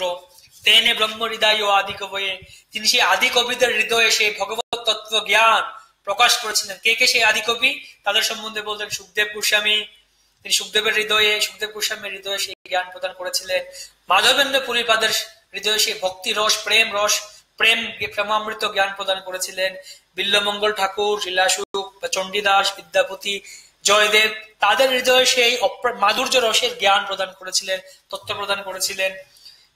মালাধর বসু বা গুণরাজ খান, যিনি কৃষ্ণ প্রেম বা যিনি শ্রীকৃষ্ণ বিজয় নামক গ্রন্থ রচনা করেছেন, তার হৃদয়ে সেই ভগবত তত্ত্ব জ্ঞান প্রকাশ করেছিলেন। হরিদাস ঠাকুরের হৃদয়ে নাম তত্ত্ব প্রকাশ করেছিলেন। তিনি রূপ গোস্বামীর হৃদয়ে বা রামানন্দ রায়ের হৃদয়ে সেই ভগবত তত্ত্ব জ্ঞান প্রকাশ করেছিলেন। রূপ গোস্বামীর হৃদয়ে বা অন্যান্য গোস্বামীদের হৃদয়ে সেই ভগবত তত্ত্ব জ্ঞান প্রকাশ করেছিলেন তিনি। এবং পরিশেষে তিনি বলছেন, তিনি বৃন্দাবন দাস ঠাকুরের হৃদয়ে সেই তার অপ্রাকৃত লীলাবিলাস এবং তার নিজের তত্ত্ব, গৌর তত্ত্ব প্রকাশ করে তিনি অপ্রাকৃত গ্রন্থরূপী শ্রী চৈতন্য ভাগবত প্রণয়ন করিয়েছেন। সেই শ্রী চৈতন্য মহাপ্রভুর ধ্যান করি আমরা। মহিয়ন্তী ইয়ৎ সুরয়, আর তার লীলাবিলাসী আমরা দেখতে পারি সেই নাস্তিক, কুতার্কিক, অধম পড়ুয়াগণ তারাও বিভ্রান্ত হয়ে যায়।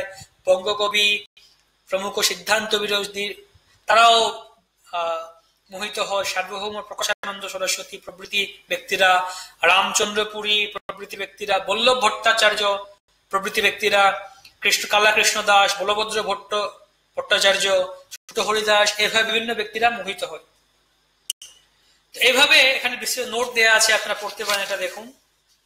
তো এভাবে দেখা যায় পুরো চৈতন্য লীলাকে, চৈতন্য চরিতার মধ্যে পুরো চৈতন্য লীলামৃতকে এখানে ভক্তি সিদ্ধান্ত সরস্বতী ঠাকুর এই শ্লোকের ব্যাখ্যার মধ্যে ঢুকিয়ে দিয়েছেন, আমরা সহজে দেখতে পারি। এরপরে আরেকটা জিনিস আমরা দেখতে পারি যে এই শ্লোকের বিশ্বনাথ চক্রবর্তী ঠাকুর তিনি তার সাধারণত দর্শনী নামক টিকাতে ভাষ্যে এই শ্লোকের 5 ধরনের ব্যাখ্যা করেছেন। আমরা খুব সংক্ষেপে এই একটু আলোচনা করার চেষ্টা করব।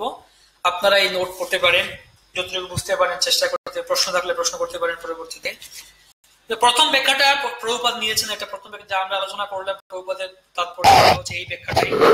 দ্বিতীয় ব্যাখ্যা হচ্ছে পরমেশ্বর ভগবান শ্রীকৃষ্ণ কৃষ্ণের রূপ বর্ণনা করছেন, যে জন্ম আদি ইয়স্য যতঃ, সেই পরমেশ্বর ভগবান শ্রীকৃষ্ণের আমরা ধ্যান করি সত্যম পরম ধীমহি, যিনি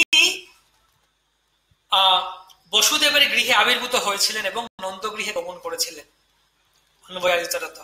অর্থেষু অভিজ্ঞ হয়, এবং যিনি জানতেন কিভাবে কংস আদি অসুরদেরকে ছলনা করতে হয় সেই বিষয়ে তিনি অভিজ্ঞ ছিলেন। স্বরাট, তিনি স্বাধীন ছিলেন। তেনে ব্রহ্ম হৃদয় ও আদি কবয়ে, এই বাক্যের দ্বারা, শব্দের দ্বারা এখানে ব্রহ্মবিমোহন লীলাকে প্রকাশ করা হচ্ছে। অর্থাৎ সেই পরমেশ্বর ভগবান শ্রীকৃষ্ণ যিনি ব্রহ্মবিমোহন লীলায় ব্রহ্মার হৃদয়ে সেই বা ব্রহ্মাকে মোহিত করেছিলেন এবং ব্রহ্মার কাছে তিনি নিজে যে সেই গোপ বালক এবং বৎস তা প্রকাশ করেছিলেন।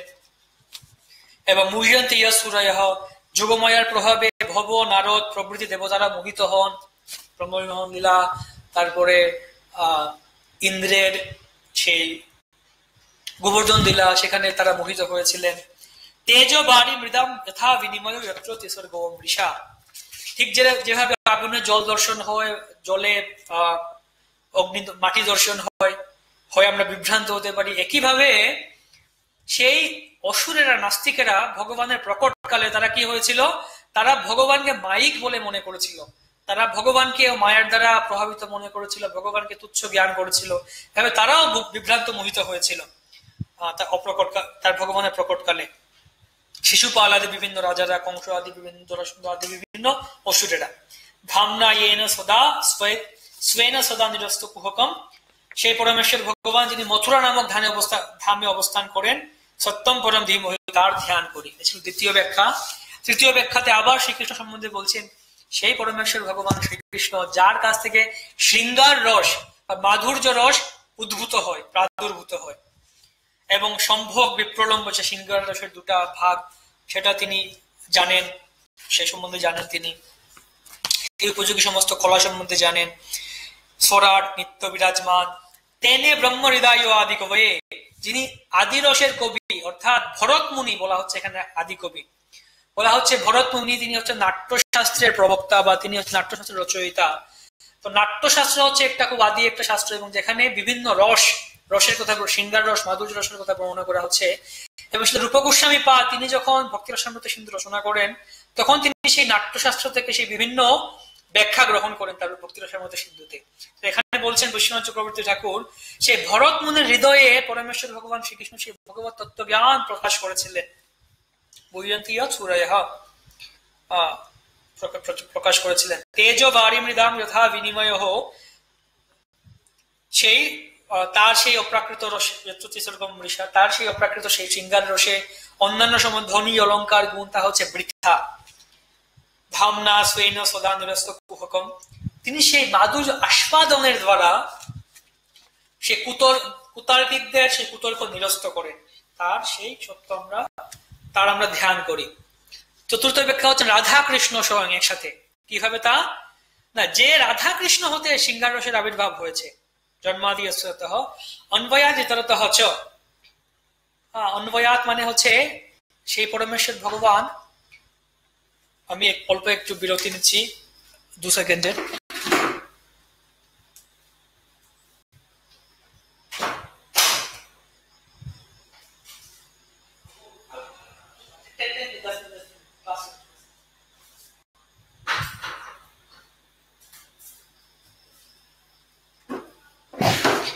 তো সেই রাধা কৃষ্ণের কথা বর্ণনা করেছেন সেই পরমেশ্বর ভগবান। এটা শোনা যাচ্ছে?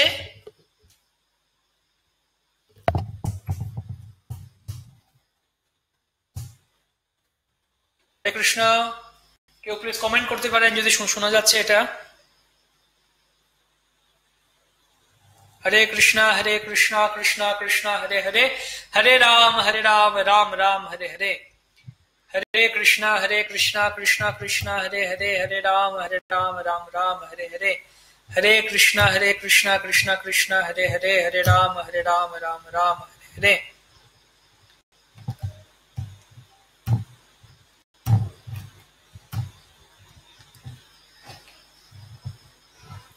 আচ্ছা, তো সেই রাধা কৃষ্ণের সম্বন্ধে বর্ণনা করছেন এখানে। রাধা কৃষ্ণের কাছ থেকে সেই অপ্রাকৃত সেই মাধুর্য শৃঙ্গার আবির্ভূত হয়েছে, এবং সেই পরমেশ্বর ভগবান শ্রীকৃষ্ণ তিনি গোপীদের সাথে গমন করেছেন।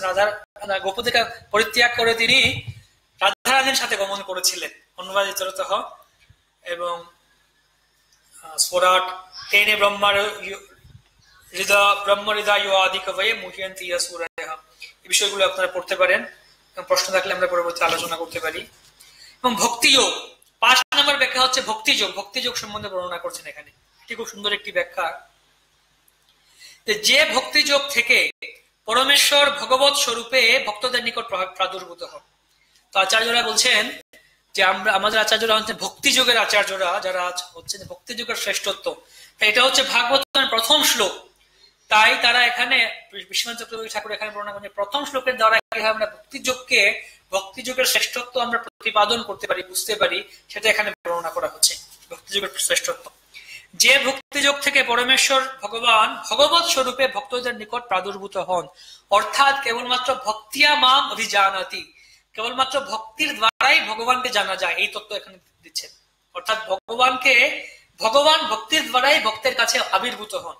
জন্ম আদি অন্বয়াদিতরতঃ, যে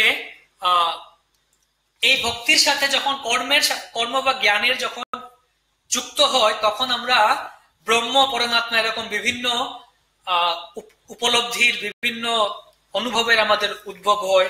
ব্রহ্ম পরমাত্মা ভগবান বদন্তি তত্ত্ববিদম তত্ত্বম ইয়দ জ্ঞানমদ্বয়ম ব্রহ্মেতি পরমাত্মেতি ভগবানেতি শব্দতে। এই বিভিন্ন উপলব্ধি ভগবত উপলব্ধি তা অনুবাদিতরতঃ ভক্তি যুগের সাথে কর্ম জ্ঞান অষ্টাঙ্গ যুগ এই সমস্ত কিছু সংযুক্তির ফলে তা হয়। অর্থে অভিজ্ঞ, এই ভক্তি থেকে সর্বতভাবে সমস্ত জ্ঞান উপলব্ধি হয়। বিদ্বতে হৃদয় গন্তি यस्मिन् विज्ञाते सर्वमेवं प्राप्तं भवति यस्मिन् प्राप्ते सर्वमेवं विज्ञातं भवति। অর্থাৎ যে ভগবানকে লাভ করলে বা ভক্তিকে লাভ করলে সমস্ত কিছু জ্ঞান লাভ হয়, এটি হচ্ছে ভক্তি যুগ। সোরাট, ভক্তি যুগ হচ্ছে স্বতন্ত্র বা সোরাট, সম্রাটের মতো। এটা হচ্ছে আরেকটা গুরুত্বপূর্ণ তথ্য এখানে বলছেন যে অন্যান্য যে সমস্ত পন্থা রয়েছে কর্মযোগ, জ্ঞান যোগ, ধ্যান যোগ, তাদেরকে তাদের নিজ নিজ অভীষ্ট সিদ্ধি লাভ করতে হলে, অর্থাৎ কর্মযোগের যে অন্তিম লক্ষ্য তা লাভ করতে হলে অবশ্যই ভক্তি যুগের সাহায্য গ্রহণ করতে হবে। অবশ্যই ভক্তি যুগের সাহায্য গ্রহণ করতে হবে, এছাড়া হবে না। জিনিসটা হচ্ছে এরকম, আমি এখানে কমেন্ট বক্সে লিখছি যে বা সময় এখানে লিখছি না, আমি মোটামুটি ভক্তি প্লাস কর্ম, কর্মযোগ ভক্তি ইকুয়াল টু কি বলতে পারি, কর্মযোগের সেই অভিষ্ট সিদ্ধি।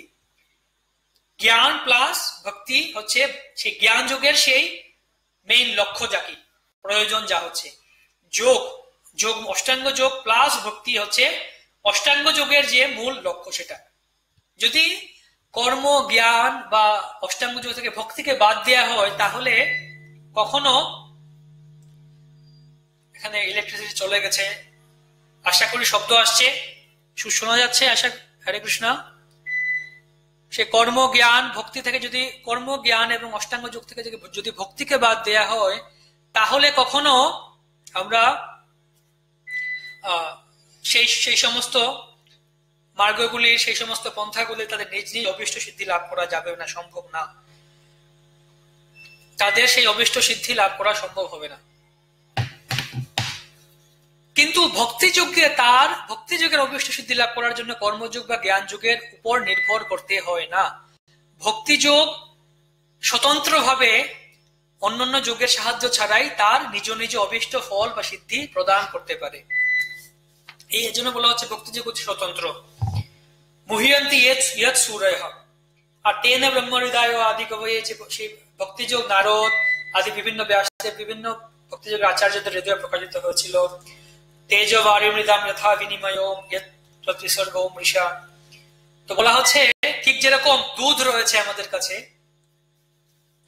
তো সেই দুধ সাধারণত হচ্ছে শুদ্ধ দুধ, এখানে কোনো জলের মিশ্রণ নেই, বা দুধ হচ্ছে ঠান্ডা, হ্যাঁ, এবং দুধে কোনো ধূলিকণা নেই। যদি দুধকে আমরা আগুনের সংস্পর্শে আনি তাহলে তা যেরকম উষ্ণ হয়ে যাবে বা গরম হয়ে যাবে, একটু ধুলি, দুধের মধ্যে একটু ময়লা পড়ে গেলে তা একটু ময়লা হয়ে যাবে, এবং সেখানে যদি একটু জল মিশানো হয় তাহলে তা শুদ্ধ থাকবে না। একইভাবে ভক্তি হচ্ছে শুদ্ধ, বিশুদ্ধ, এখানে অন্য কিছুর মিশ্রণ নেই। কিন্তু ভক্তি মনে হয় কি সত্য রজ তম এই সমস্ত গুণের প্রভাবে এলে মনে হচ্ছে তা সাত্বিক ভক্তি, রাজসিক ভক্তি, তামসিক ভক্তি। কপিল দেব ভাগবতমের তৃতীয় স্কন্ধে বর্ণনা করবেন। তো এভাবে এটা হচ্ছে একটা মায়া, একটা মোহিত হয় এভাবে। ধামনা স্বেন সদা নিরস্ত কুহকম নিরস্তকম সত্যম বরম ধীমহি। সেই ভক্তি আমরা কিভাবে লাভ করতে, অনুধাবন করতে পারি ভক্তির গুরুত্ব কেবলমাত্র ভক্তি যুগের অনুভবের দ্বারা। ভক্তি যুগে যখন কোনো ভক্ত সেই অপ্রাকৃত আনন্দ অনুভব করবেন, আনন্দ আস্বাদন করবেন, তখনই কেবল তিনি ভক্তির মাহাত্ম্য, ভক্তির গুরুত্ব উপলব্ধি করতে পারবেন। এছাড়া অন্যান্য কুতার্কিকেরা, অন্যান্য তর্কপন্থায় তারা কেউ ভক্তির মাহাত্ম্য অনুভব করতে পারবেন না। সেই ভক্তি যুগের আমরা ধ্যান করি সত্যম পরম ধীমহি। এই ছিল প্রথম শ্লোকের ব্যাখ্যা। তো এই প্রথম শ্লোকে আরো বিশ্বনাথ চক্রবর্তী ঠাকুর তিনি শ্রীমদ ভাগবতমকে 4টা জিনিসের সাথে তুলনা করছেন প্রথম শ্লোকের ব্যাখ্যায়। সংক্ষেপে বলছি আমরা, 4টা জিনিস। একটা হচ্ছে ল্যাম্প বা হচ্ছে দীপ, ল্যাম্পের সাথে তুলনা করা হচ্ছে। আরেকটা হচ্ছে কি সূর্য, সূর্য যেরকম আলোক প্রদান করে, অজ্ঞান বিনাশ করে, ঠিক একইভাবে পরমেশ্বর ভগবান বা পরমেশ্বর ভগবানের এই অপ্রাকৃত বাঙ্ময় বিগ্রহ শ্রীমদ ভাগবতম তাই জগতের অন্ধকার দূর করে পুরাণ আর অধুনা উদিত, পুরাণ সূর্যের উদয় হয়েছে, আমি আলোচনা করেছি যেটা, এটা পুরাণ সূর্য। তৃতীয়টা হচ্ছে রসময় ফল, যা আমরা দেখবো আজকেই, নিগমকল্পতরুর গলিতম ফলম সুখমুখাদমৃতদ্রব্য সংযুতম। শ্রীমদ ভাগবতম হচ্ছে রসময় ফল স্বরূপ। এটা হচ্ছে 3 নম্বরটা। 4 নম্বরটা হচ্ছে মোহিনী মূর্তির সাথে তুলনা করা হচ্ছে। শ্রীমদ ভাগবতমকে বিশ্বনাথ চক্রবর্তী ঠাকুর মোহিনী মূর্তির সাথে তুলনা করেছেন। কেন? ঠিক যেভাবে মোহিনী মূর্তি, সে মোহিনী অবতার ধারণ করে পরমেশ্বর ভগবান অসুরদেরকে বঞ্চনা করেছিলেন এবং দেবতাদেরকে অমৃত খাইয়েছিলেন, একইভাবে যারা ঐকান্তিক ভাবে শ্রীমদ ভাগবত শ্রবণ করতে চান, গুরু পরম্পরা ধারায় শ্রদ্ধা সহকারে, ভক্তি সহকারে, মনোযোগ সহকারে শ্রীমদ ভাগবতম সেই সমস্ত ভক্তদের কাছে তার প্রকৃত তত্ত্ব, প্রকৃত অর্থ প্রকাশ করেন এবং সে আনন্দ প্রদান করেন। কিন্তু যারা সেই যথাযথ পরম্পরা ধারায় শ্রীমদ ভাগবতম শ্রবণ করেন না এবং উদ্ধত মনোভাব নিয়ে তারা শ্রীমদ ভাগবতমকে তারা চুরি করতে চান, শ্রীমদ ভাগবতম তাদেরকে অসুরদের মতো তারা কি করেন, মোহিনী মূর্তির মতো অসুরদেরকে বিভ্রান্ত করেন। সেই সমস্ত ব্যক্তিদেরকে তারা বিভ্রান্ত করেন বিভিন্ন বিভিন্ন কুমতবাদ, বিভিন্ন মায়াবাদ, বিভিন্ন মতবাদ দ্বারা তারা শ্রীমদ ভাগবতম তাদেরকে বিভ্রান্ত করে দেন, মোহিত করে দেন। এটা আমরা দেখতে পারি অনেক অনেক পন্ডিত স্কলাররা রয়েছেন যারা শ্রীমদ ভাগবতম বিভিন্ন ব্যাখ্যা করছেন, বিভিন্ন ভুল ব্যাখ্যা করছেন, তারা শ্রীমদ ভাগবতমের দ্বারা মোহিত হয়েছেন, আমরা বলতে পারি। তো এই ছিল সংক্ষেপে প্রথম শ্লোকের ব্যাখ্যা। আমরা আরো সংক্ষেপে দ্বিতীয় এবং তৃতীয় শ্লোক আজকে একটু আলোচনা করব। শ্লোক 2। ধর্ম প্রযোজিত কৈতবত্র পরম নির্মৎসরানাম সতাম বেদ্যম বাস্তবমত্র বস্তু শিবদম তাপত্রয়োনুন্মূলনম শ্রীমদ্ ভাগবতে মহামুনিকৃতে কিং বা পরেরীশ্বরৈ সদ্যোরিদিয়বরুদ্ধতোত্র পৃথিবী শুশ্রূষুভিস্তৎক্ষণাৎ। তো এর অর্থ হচ্ছে জড় বাসনা যুক্ত সব রকমের ধর্ম সম্পূর্ণভাবে বর্জন করে এই ভাগবত পুরাণ পরম সত্যকে প্রকাশ করেছে, যা কেবল সর্বতভাবে নির্মৎসর ভক্তরাই হৃদয়ঙ্গম করতে পারে। পরম সত্য হচ্ছে পরম মঙ্গলময় বাস্তব বস্তু। সেই সত্যকে জানতে পারলে ত্রিতাপ দুঃখ সমূলে উৎপাটিত হয়। মহামুনি বেদব্যাস উপলব্ধির পরিপক্ক অবস্থায় এই শ্রীমদ ভাগবত রচনা করেছেন এবং ভগবত তত্ত্বজ্ঞান হৃদয়ঙ্গম করতে এই গ্রন্থটি যথেষ্ট। সুতরাং অন্য কোন শাস্ত্রগ্রন্থের আর কি প্রয়োজন? কেউ যখন শ্রদ্ধাবনত চিত্তে এবং একাগ্রতা সহকারে এই ভাগবতের বাণী শ্রবণ করে, তখন তার হৃদয়ে ভগবত তত্ত্বজ্ঞান প্রকাশিত হয়। তো এখানে সূত্র হচ্ছে যে প্রথম শ্লোককে পরমেশ্বর ভগবান নারায়ণের সম্বন্ধে বলা হয়েছে। এখন তিনি এই গ্রন্থের আলোচ্য বিষয় নাও হতে পারেন, কেউ আশঙ্কা করতে পারে। সে আশঙ্কা নিরসন করার জন্য এখানে বলা হচ্ছে কি, যে না, এই গ্রন্থের মূল বিষয় কি, তার সাধন কি, তার অধিকারী কি, তার প্রয়োজন কি, এই সমস্ত বিষয় এখানে বলা হচ্ছে। সাধারণত বৈদিক শাস্ত্রের নিয়ম হচ্ছে প্রত্যেকটা শাস্ত্রে শুরুতে সেই শাস্ত্রের মূল আলোচ্য বিষয় কি, সেই শাস্ত্রের অধিকারী বা পাঠক কারা, কারা কারা পাঠ করতে পারেন, বা এর পাঠের পন্থা কি, বা তার প্রয়োজন কি, পাঠ করলে কি লাভ হবে, এই সমস্ত বিষয়গুলি আলোচনা করা হয় প্রত্যেকটা বই। এটা সাধারণভাবে একটা বই লিখলেও একজন লেখক বই লিখে, তিনি লিখেন এই বইয়ের অডিয়েন্স কারা কারা, পাঠক কারা কারা। তো এখানে শ্রীমদ ভাগবতমের অভিধেয় বা এই অভিধেয় নির্দেশ করা হয়েছে, বস্তু নির্দেশ করা হয়েছে এখানে। তো ধর্ম প্রযোজিত কৈতবত্র পরম, অর্থাৎ ভুক্তি মুক্তি বাসনা সম্পূর্ণভাবে বর্জন করে ধর্ম কৈতব, কৈতব ধর্ম বর্জন করে। এখানে কি সেই কৈতব ধর্ম? তারও মধ্যে মোক্ষ বাঞ্ছা কৈতব প্রদান। ধর্ম, অর্থ, কাম ও মোক্ষ, এই চারটা যে পুরুষার্থ রয়েছে, সেই পুরুষার্থকে এখানে মোক্ষ বলা হচ্ছে, কৈতব বলা হচ্ছে। সেজন্য বলা হচ্ছে শ্রীমদ ভাগবত গীতা, শ্রীমদ ভাগবতম চৈতন্য চরিতামৃত, শ্রীমদ ভগবত গীতার অন্তিম নির্দেশ পরমেশ্বর ভগবান কি প্রদান করেছেন? সর্বধর্মান পরিত্যাজ্য মামেকম শরণম ব্রজঃ, সকল ধর্ম পরিত্যাগ করো, আমার শরণ গ্রহণ করো। আর শ্রীমদ ভাগবতমের দ্বিতীয় শ্লোকে, শ্রীমদ ভাগবতমের শুরুতেই বলছেন এখানে কি, ধর্ম প্রযোজিত কৈতবত্র পরম, অর্থাৎ সকল ধর্ম পরিত্যাগ করো। অর্থাৎ যেখানে শ্রীমদ ভাগবতম, শ্রীমদ ভগবত গীতার শেষ হচ্ছে, সেখানে শ্রীমদ ভাগবতমের শুরু হচ্ছে। আর শ্রীমদ ভাগবতমের শেষে কি বলা হচ্ছে? শেষ শ্লোক কি, নাম সংকীর্তনম ইয়স্য সর্ব পাপ প্রণাশনম প্রণাম দুঃখ শমনস তম নমামি হরিম পরম, যে একমাত্র পরমেশ্বর ভগবানের সেই নাম শ্রবণ কীর্তন করাই হচ্ছে একমাত্র ধর্ম আমাদের, বা একমাত্র কর্তব্য। এর দ্বারা শ্রীমদ ভাগবতম শেষ হচ্ছে, আর শ্রী চৈতন্য চরিতামৃত শুরু হচ্ছে সেখান থেকে। কলিকালের ধর্ম হয় নাম সংকীর্তন, কৃষ্ণ শক্তি বিধান তার প্রবর্তন। সেই নাম সংকীর্তন কিভাবে করতে হয় তার শ্রী চৈতন্য চরিতামৃতে বর্ণনা করা হচ্ছে। এইভাবে এই শ্রীমদ ভাগবতমের দ্বিতীয় শ্লোকে বর্ণনা করা হচ্ছে যে সেই কৈতব ধর্ম এখানে পরিত্যাগ করা হয়েছে। প্রকৃত ধর্ম কৈতব ধর্মের মধ্যে পার্থক্য কি তা এখানে বর্ণনা করা হচ্ছে। 4টি পুরুষার্থ, ধর্ম অর্থ কাম ও মোক্ষ, তা এখানে নিরসন করা হচ্ছে। নির্মৎসরণাম সতাম বেদ্যম, এর দ্বারা বর্ণনা করা হচ্ছে এই গ্রন্থের পাঠক কারা, কাদের জন্য শ্রীমদ ভাগবতম রচিত হয়েছে। নির্মৎসর, যাদের হৃদয়ে মৎসরতা নেই, যাদের হৃদয়ে কোনো ঈর্ষা নেই, তাদের জন্য একমাত্র শ্রীমদ ভাগবতম অমল পুরাণ তা কীর্তিত হয়েছে, আলোচনা করা হয়েছে। নির্মৎসরণাম সতাম বেদ্যম, শ্রীমদ ভাগবতের অধিকারী কারা, সে নির্মল চিত্ত ভক্তগণ, তারাই হচ্ছেন শ্রীমদ ভাগবতমের অধিকারীরা। তা পরবর্তীতে বর্ণনা করা হচ্ছে। শিবদম, শিবদম মানে হচ্ছে পরমানন্দদায়ক, শ্রীমদ ভাগবতের দ্বারা ভক্তরা পরম আনন্দ লাভ করেন। তাপত্রয়ন উন্মূলনম, 3টা তাপ রয়েছে, তাপত্রয় আমরা জানি, ত্রিতাপ, আধিভৌতিক, আধিদৈবিক, আধ্যাত্মিক। 3 ধরনের তাপ রয়েছে। ভক্তি সিদ্ধান্ত সরস্বতী খুব ইন্টারেস্টিংলি এখানে বর্ণনা করছেন কি কি সেই ত্রিতাপ।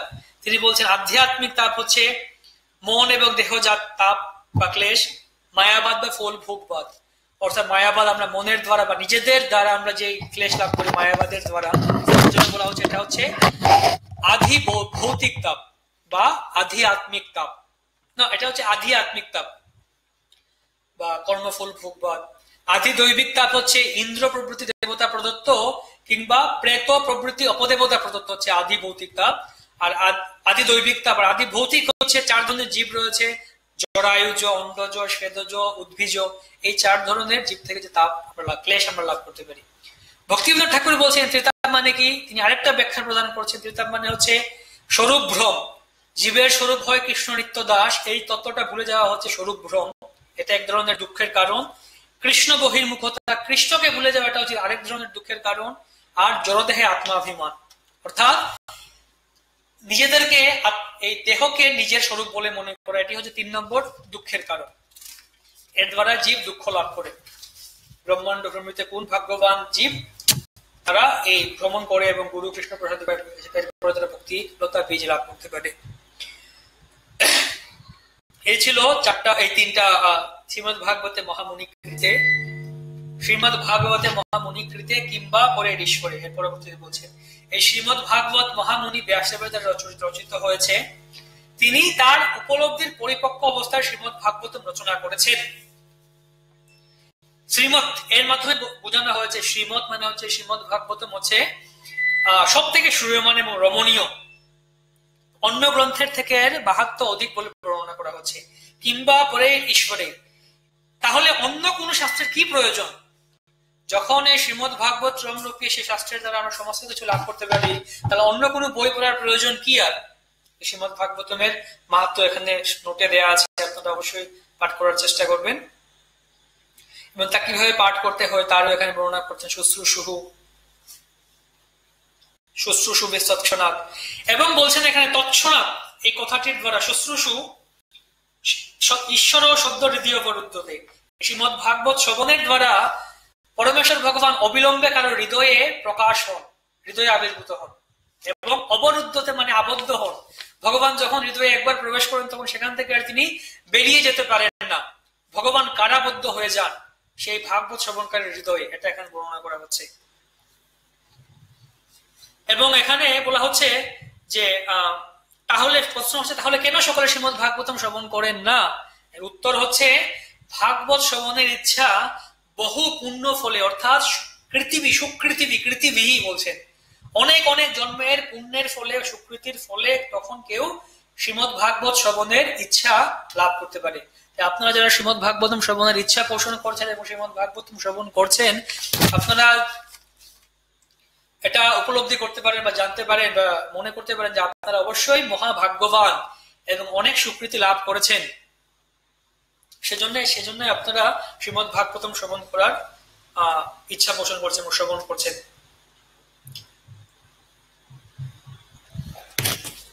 তো শুশ্রূষুভি তৎক্ষণাৎ। এখন চৈতন্য চরিতামৃত এর সম্বন্ধে বর্ণনা করা হচ্ছে, যেটা আমরা আগে বললাম যে চারটা ধর্ম, অর্থ, কাম, মোক্ষ সম্বন্ধে বর্ণনা করা। তার বলছে তার মধ্যে মোক্ষ বাঞ্ছা কৈতব প্রদান, যাহা হইতে কৃষ্ণ ভক্তি হয় অন্তর্ধান।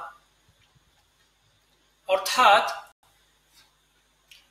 মোক্ষ বাঞ্ছা, এই জড়জগৎ থেকে মুক্ত হওয়ার যে ইচ্ছা, এটি হচ্ছে মোক্ষ বাঞ্ছা, এবং এটি হচ্ছে সব থেকে ভয়ানক আমাদের জন্য, ভক্তদের জন্য মুক্তির আকাঙ্ক্ষা করা, যা হচ্ছে ভক্তের শত্রু স্বরূপ।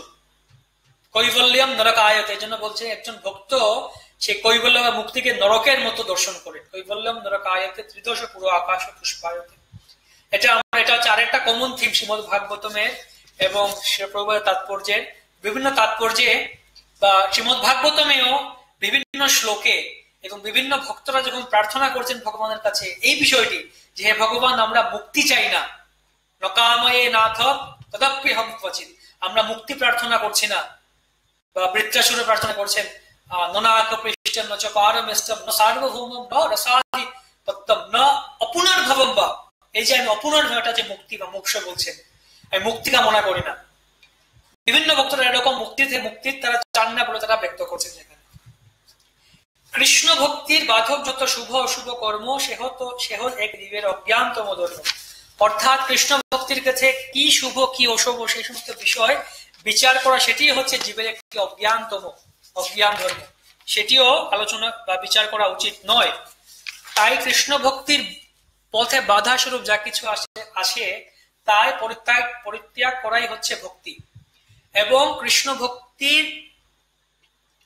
ভক্তিতে যদি কোনো কিছু বাধা স্বরূপ আসে, এবং সেটা যদি আমরা সহজভাবে বলতে গেলে জাগতিক ধর্ম, জাগতিক নৈতিকতা বা নীতিশাস্ত্র আছে বা নৈতিকতা আছে, কর্তব্য আছে, হ্যাঁ, সেটা আমাদের পালন করা উচিত, স্বধর্ম পালন করা উচিত আমাদের। কিন্তু যদি তা বিভিন্ন পূজা কর্ম, ব্রত, শাস্ত্রে বিভিন্ন কর্মকাণ্ড, জ্ঞানকাণ্ড, বিভিন্ন কিছু কথা, নীতি নিয়মের কথা বর্ণনা করা হয়েছে, সেটা আমাদের পালন করা উচিত। কিন্তু তা যদি কৃষ্ণ ভক্তির বিরুদ্ধে যায়, তাহলে অবিলম্বে আমাদের তা ত্যাগ করা উচিত। অন্যভাবে বলতে গেলে আমরা জানি আমাদের এই কৃষ্ণ ভাবনামৃতের মূল তত্ত্ব হচ্ছে স্মর্তব্য সততম বিষ্ণুর বিস্মর্তব্য ন জাত উচিত সর্বে বিধি নিষেধ আসুর এতয়ো এব কিঙ্করঃ। সবসময় কৃষ্ণকে মনে করুন, কখনো কৃষ্ণকে ভুলে যাবেন না। এটি হচ্ছে সর্বস্ত শাস্ত্রের মূল উদ্দেশ্য, এবং অন্য সমস্ত বিধি নিষেধের মধ্যে এটা হচ্ছে সব থেকে প্রধান। এবং অন্য সমস্ত বিধি নিষেধ কি হয়, এই দুটা বিধি নিষেধের সবসময় কৃষ্ণকে মনে রাখুন, কখনো ভুলে যাবেন না। এই দুটা বিধি নিষেধের বিরোধী বা এই দুটা বিধি নিষেধের অনুগামী বা কিঙ্কর, দাস স্বরূপ, সেবক স্বরূপ। অর্থাৎ অন্য সমস্ত বিধি নিষেধের কর্তব্য উদ্দেশ্য হচ্ছে এই দুটা বিধি এবং নিষেধকে সহায়তা করা। তাই যদি কোনো বিধি এবং নিষেধ দেয়া হয় কোনো শাস্ত্রে যে এই বিধি নিষেধ করা উচিত, এবং তা যদি এই যে দুটা বিধি নিষেধ আছে কৃষ্ণকে স্মরণ করা, তাকে ভুলে না যাওয়া, এর বিরুদ্ধে যায়, তবে আমাদের তা পরিহার করা উচিত। এটি হচ্ছে কৃষ্ণ ভক্তি। আর যদি আমরা তা পরিহার না করি, মনে করি তা ভালো বা মন্দ, তাহলে সেটি হচ্ছে অজ্ঞানতম ধর্ম। কৃষ্ণ ভক্তির বাধক যত শুভ অশুভ কর্ম, সে জীবের এক অজ্ঞানতম ধর্ম। এটা অত্যন্ত গুরুত্বপূর্ণ একটা বিষয়। আমরা পরবর্তী ক্লাসগুলোতে এই বিষয়টা আরো যখন আসবে, আমরা আরো গভীরভাবে বিস্তৃতভাবে আলোচনা করব। ভক্তি সিদ্ধান্ত সরস্বতী ঠাকুর তার গৌড়ীয় ভাষায় বলছেন, জগতে ঔপাধিক বাক্যসমূহ শ্রবণ করার বিশেষ সুযোগ রয়েছে, কিন্তু হরিকথার বিষম দুর্ভিক্ষ রয়েছে। হরিকথার বিষম দুর্ভিক্ষ রয়েছে। তো পরবর্তী শ্লোক, 3 নম্বর শ্লোক আমরা আজকে আলোচনা করে শেষ করবো অল্পক্ষণে। ব্যাসদেব আলোচনা করছেন, নিগম কল্পতরোর গলিতম ফলম সুখমুখাদমৃত দ্রব সংযুতম পিবত ভাগবতম রসমালয়ম মুহুরহ রসিকা ভুবি ভাবুকাহ। হে বিচক্ষণ এবং চিন্তাশীল মানুষ, কল্পবৃক্ষরূপী বৈদিক শাস্ত্রের অত্যন্ত সুপক্ষ ফল শ্রীমদ ভাগবত আস্বাদন করুন। তা ছিল ব্যাস সুখদেব গোস্বামীর শ্রীমুখ থেকে নিঃসৃত হয়েছিল, তাই এই ফলটি আরো অধিক উপাদেয় হয়েছে। যদিও এই অমৃতময় রস মুক্ত পুরুষেরা পর্যন্ত আস্বাদন করে থাকেন। শ্রীমদ ভাগবতমের এটা মহিমা বর্ণনা করছেন এখানে। প্রয়োজন এবং আশীর্বাদ, এখানে এই শ্লোকে প্রয়োজন এবং আশীর্বাদ। প্রয়োজন মানে হচ্ছে অন্তিম লক্ষ্য কি আমাদের, এর ফলে আমরা কি পাবো, এটা হচ্ছে প্রয়োজন। আর আশীর্বাদ প্রদান করছেন এখানে যে সকলেই শ্রীমদ ভাগবতম আস্বাদন করুন। নিগম, নিগম মানে হচ্ছে বেদকে বলা হচ্ছে, সমস্ত বেদকে একটা কল্প বৃক্ষের গাছের তুলনা করা হচ্ছে। কল্প বৃক্ষ আমরা জানি, যার মধ্য থেকে আমরা সমস্ত আমাদের আশা আকাঙ্ক্ষা বাসনা পূর্ণ হয়। তো সেই এখন আমরা একটা গাছ আছে, আমের গাছ রয়েছে, আম গাছের থেকে আমরা গাছ থেকে ছায়া পাই, কাঠ পাই, পাতা পাই, অনেক কিছু পাই গাছ থেকে আমরা। কিন্তু গাছের মূল উদ্দেশ্য কি? গাছের মূল উদ্দেশ্য কাঠ বা ডালপালা বা ছায়া নয়। গাছের মূল উদ্দেশ্য হচ্ছে ফল লাভ করা, আম লাভ করা হচ্ছে আম গাছের মূল উদ্দেশ্য।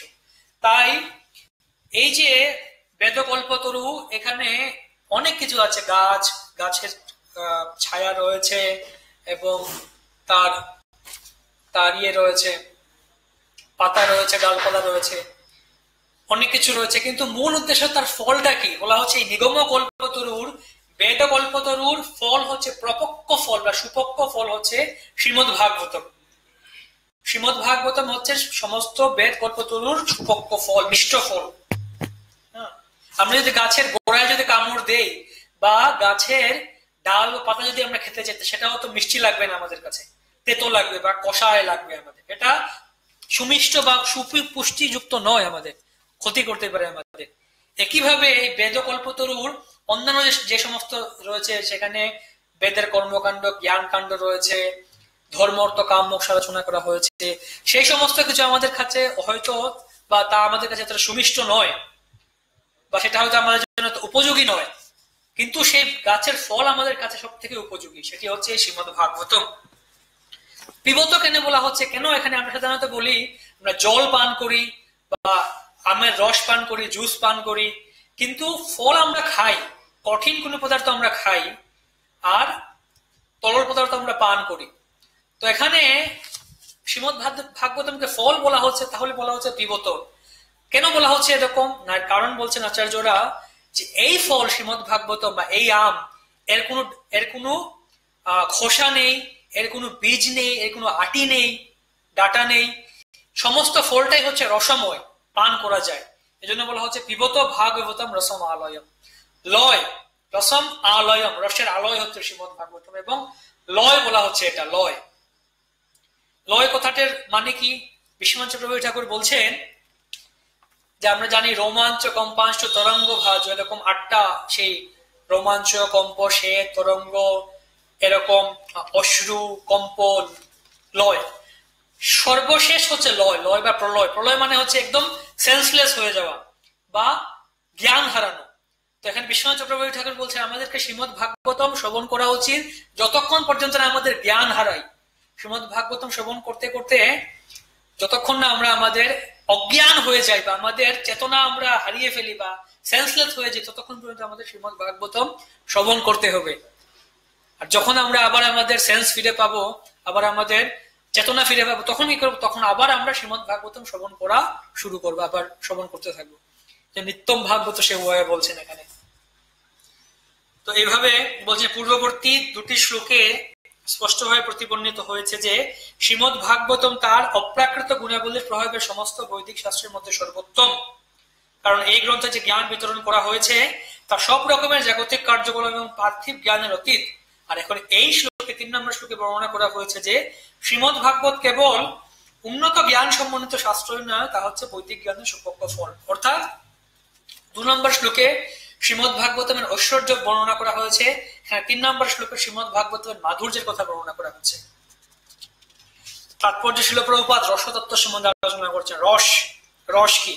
প্রভুপাদ বলছেন যে এই জড়জগতের প্রথম জীব ব্রহ্মা থেকে শুরু করে একটি নগণ্য পিপীলিকা পর্যন্ত সকলেই ইন্দ্রিয় অনুভূতি প্রসূত অন্য কোন রকম সুখ আস্বাদন করতে চায়। এই সমস্ত ইন্দ্রিয় সুখগুলোকে বলা হয় রস। আমরা সকলে রস আস্বাদন করতে চাই। রসকে 2টা ভাগে ভাগ করা হচ্ছে, মুখ্য এবং গৌণ। মুখ্য হচ্ছে 5টা রস, শান্ত, দাস্য, সখ্য, বাৎসল্য, মাধুর্য। আর গৌণ হচ্ছে 7টা রস, রৌদ্র, অদ্ভুত, হাস্য, বীর, করুণ, বিভৎস, ভয়ানক। তো প্রভুপাদ বলছেন যে রসের আস্বাদন কেবলমাত্র বিজাতি ও স্বজাতীয় ব্যক্তির মধ্যে সম্ভব হয়, অর্থাৎ কেবল মানুষ এবং মানুষের মধ্যে রস সম্ভব হয়, পশু এবং মানুষের মধ্যে সম্ভব হয় না, প্রভুপাদ তাৎপর্যে বলছেন। কিন্তু আমরা এখন এত নিকৃষ্ট বা আমরা নিম্ন স্তরে হয়ে গেছে, আমরা এখন পশুদের সাথে রস আস্বাদনের প্রচেষ্টা করছি, কুকুরের সাথে, বিড়ালের সাথে আমরা আমাদের রস আস্বাদন করার প্রচেষ্টা করছি। কিন্তু প্রকৃতপক্ষে রস আমরা মানুষ এবং মানুষের মধ্যে আস্বাদন করা যায়।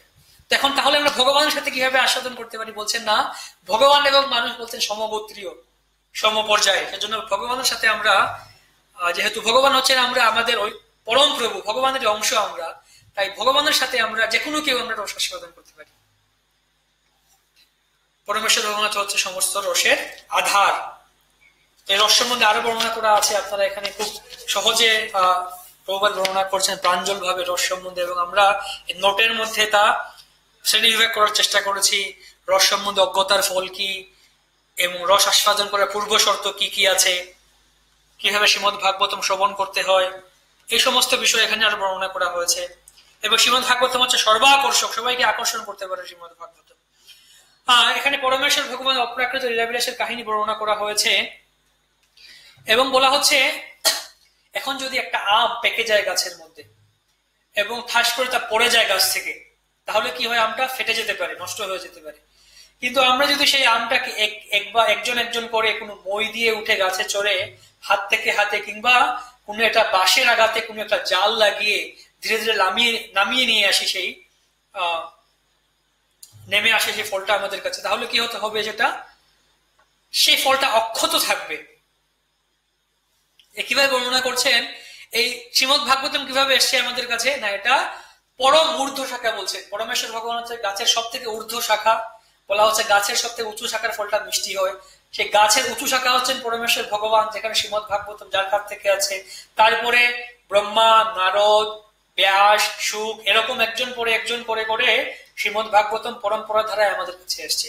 এভাবে আমরা শ্রীমদ্ ভাগবতম আমাদের কাছে পেতে পারি।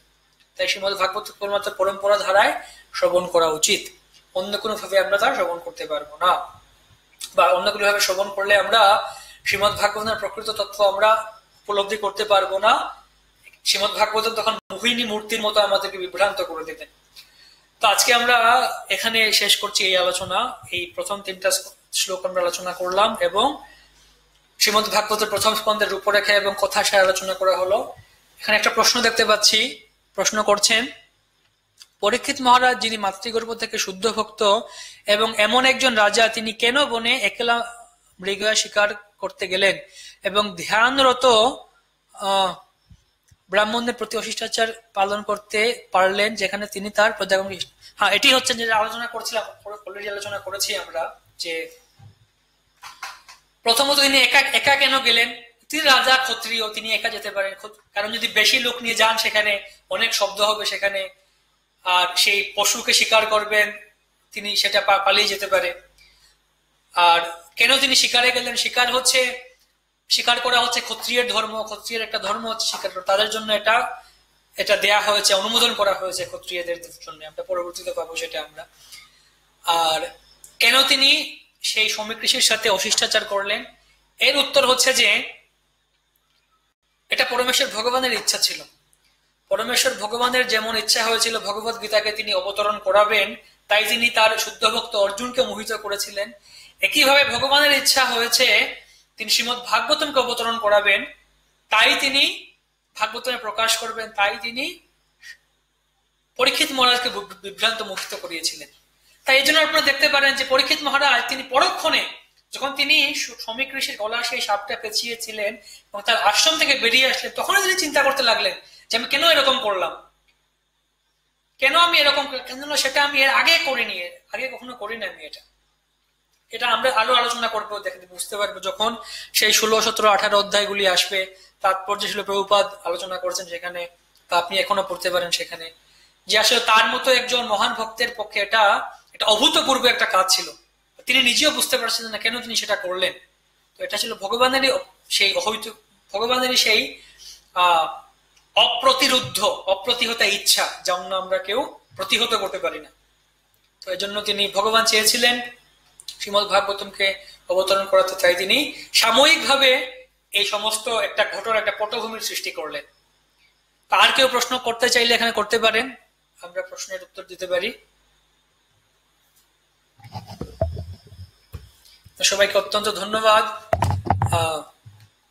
অত্যন্ত মনোযোগের সাথে যারা শ্রবণ করেছেন এবং পরবর্তী যারা শ্রবণ করবেন। এই ভিডিওটা আমাদের এখানে লাইভ থাকবে, আপনারা সেটা শ্রবণ করতে পারেন পরবর্তীতে।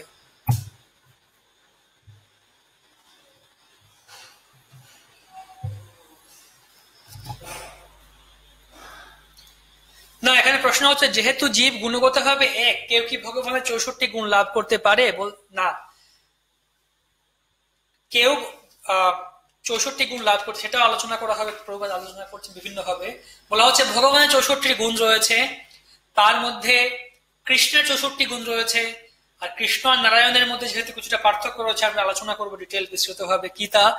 নারায়ণের মধ্যে, বিষ্ণুর মধ্যে 60 গুণ রয়েছে, 60টা গুণ রয়েছে। শিবজি মহাদেবের মধ্যে 55টা গুণ রয়েছে।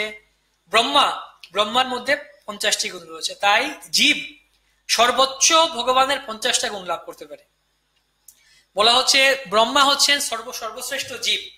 যখন সেই জীব ভগবান সেরকম 50টা গুণ লাভ করে এবং তারা সেরকম মহান জীব সেই যোগ্যতা গুণে লাভ করতে পারে, তখন তারা সেই ব্রহ্মার পদ লাভ করতে পারে। তাই ব্রহ্মা হচ্ছেন সর্বশ্রেষ্ঠ জীব। সমস্ত জীবদের মধ্যে ব্রহ্মার গুণ সব থেকে, যোগ্যতা সব থেকে বেশি। এমনকি ব্রহ্মার মধ্যেও এই যে 50টা গুণ পূর্ণ মাত্রায় নেই, সেটা কেবলমাত্র ভগবানের মধ্যেই তা পূর্ণ মাত্রায় আসতে পারে। তাই জীব কখনো ভগবানের 64টা গুণ লাভ করতে পারে না। জীব প্রভুপাদ বলছেন সেটা কি, তা সর্বোচ্চ 78 ভাগ। পার্সেন্টেজে বলতে গেলে প্রভুপাদ বিভিন্ন জায়গায় বলে 78%। জীব কেবলমাত্র 78% গুণ লাভ করতে পারে ভগবানের। ধন্যবাদ আপনার প্রশ্নের জন্য। আর কোনো প্রশ্ন আছে করতে পারেন।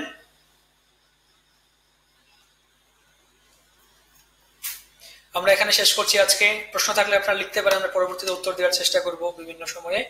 গ্রন্থরাজ শ্রীমদ ভাগবত মহাপুরাণ কি, জগৎগুরু শিল প্রভুপাদ কি, শ্রবণকারী গৌর ভক্তবৃন্দ কি, নিতাই গৌর প্রেমানন্দে হরি বল। আগামী ক্লাসে আমরা আগামী বুধবার একই সময়ে আমরা আবার আসবো। আগামী ক্লাসের বিষয় হচ্ছে আমরা প্রথম অধ্যায়ের শ্লোক 4 থেকে শেষ পর্যন্ত, অর্থাৎ আগামী ক্লাসে আমরা প্রথম অধ্যায় সম্পূর্ণ করব। এরপরে আমরা প্রতি অধ্যায় একটা একটা করে অধ্যায় আলোচনা করে যাব। হরে কৃষ্ণ।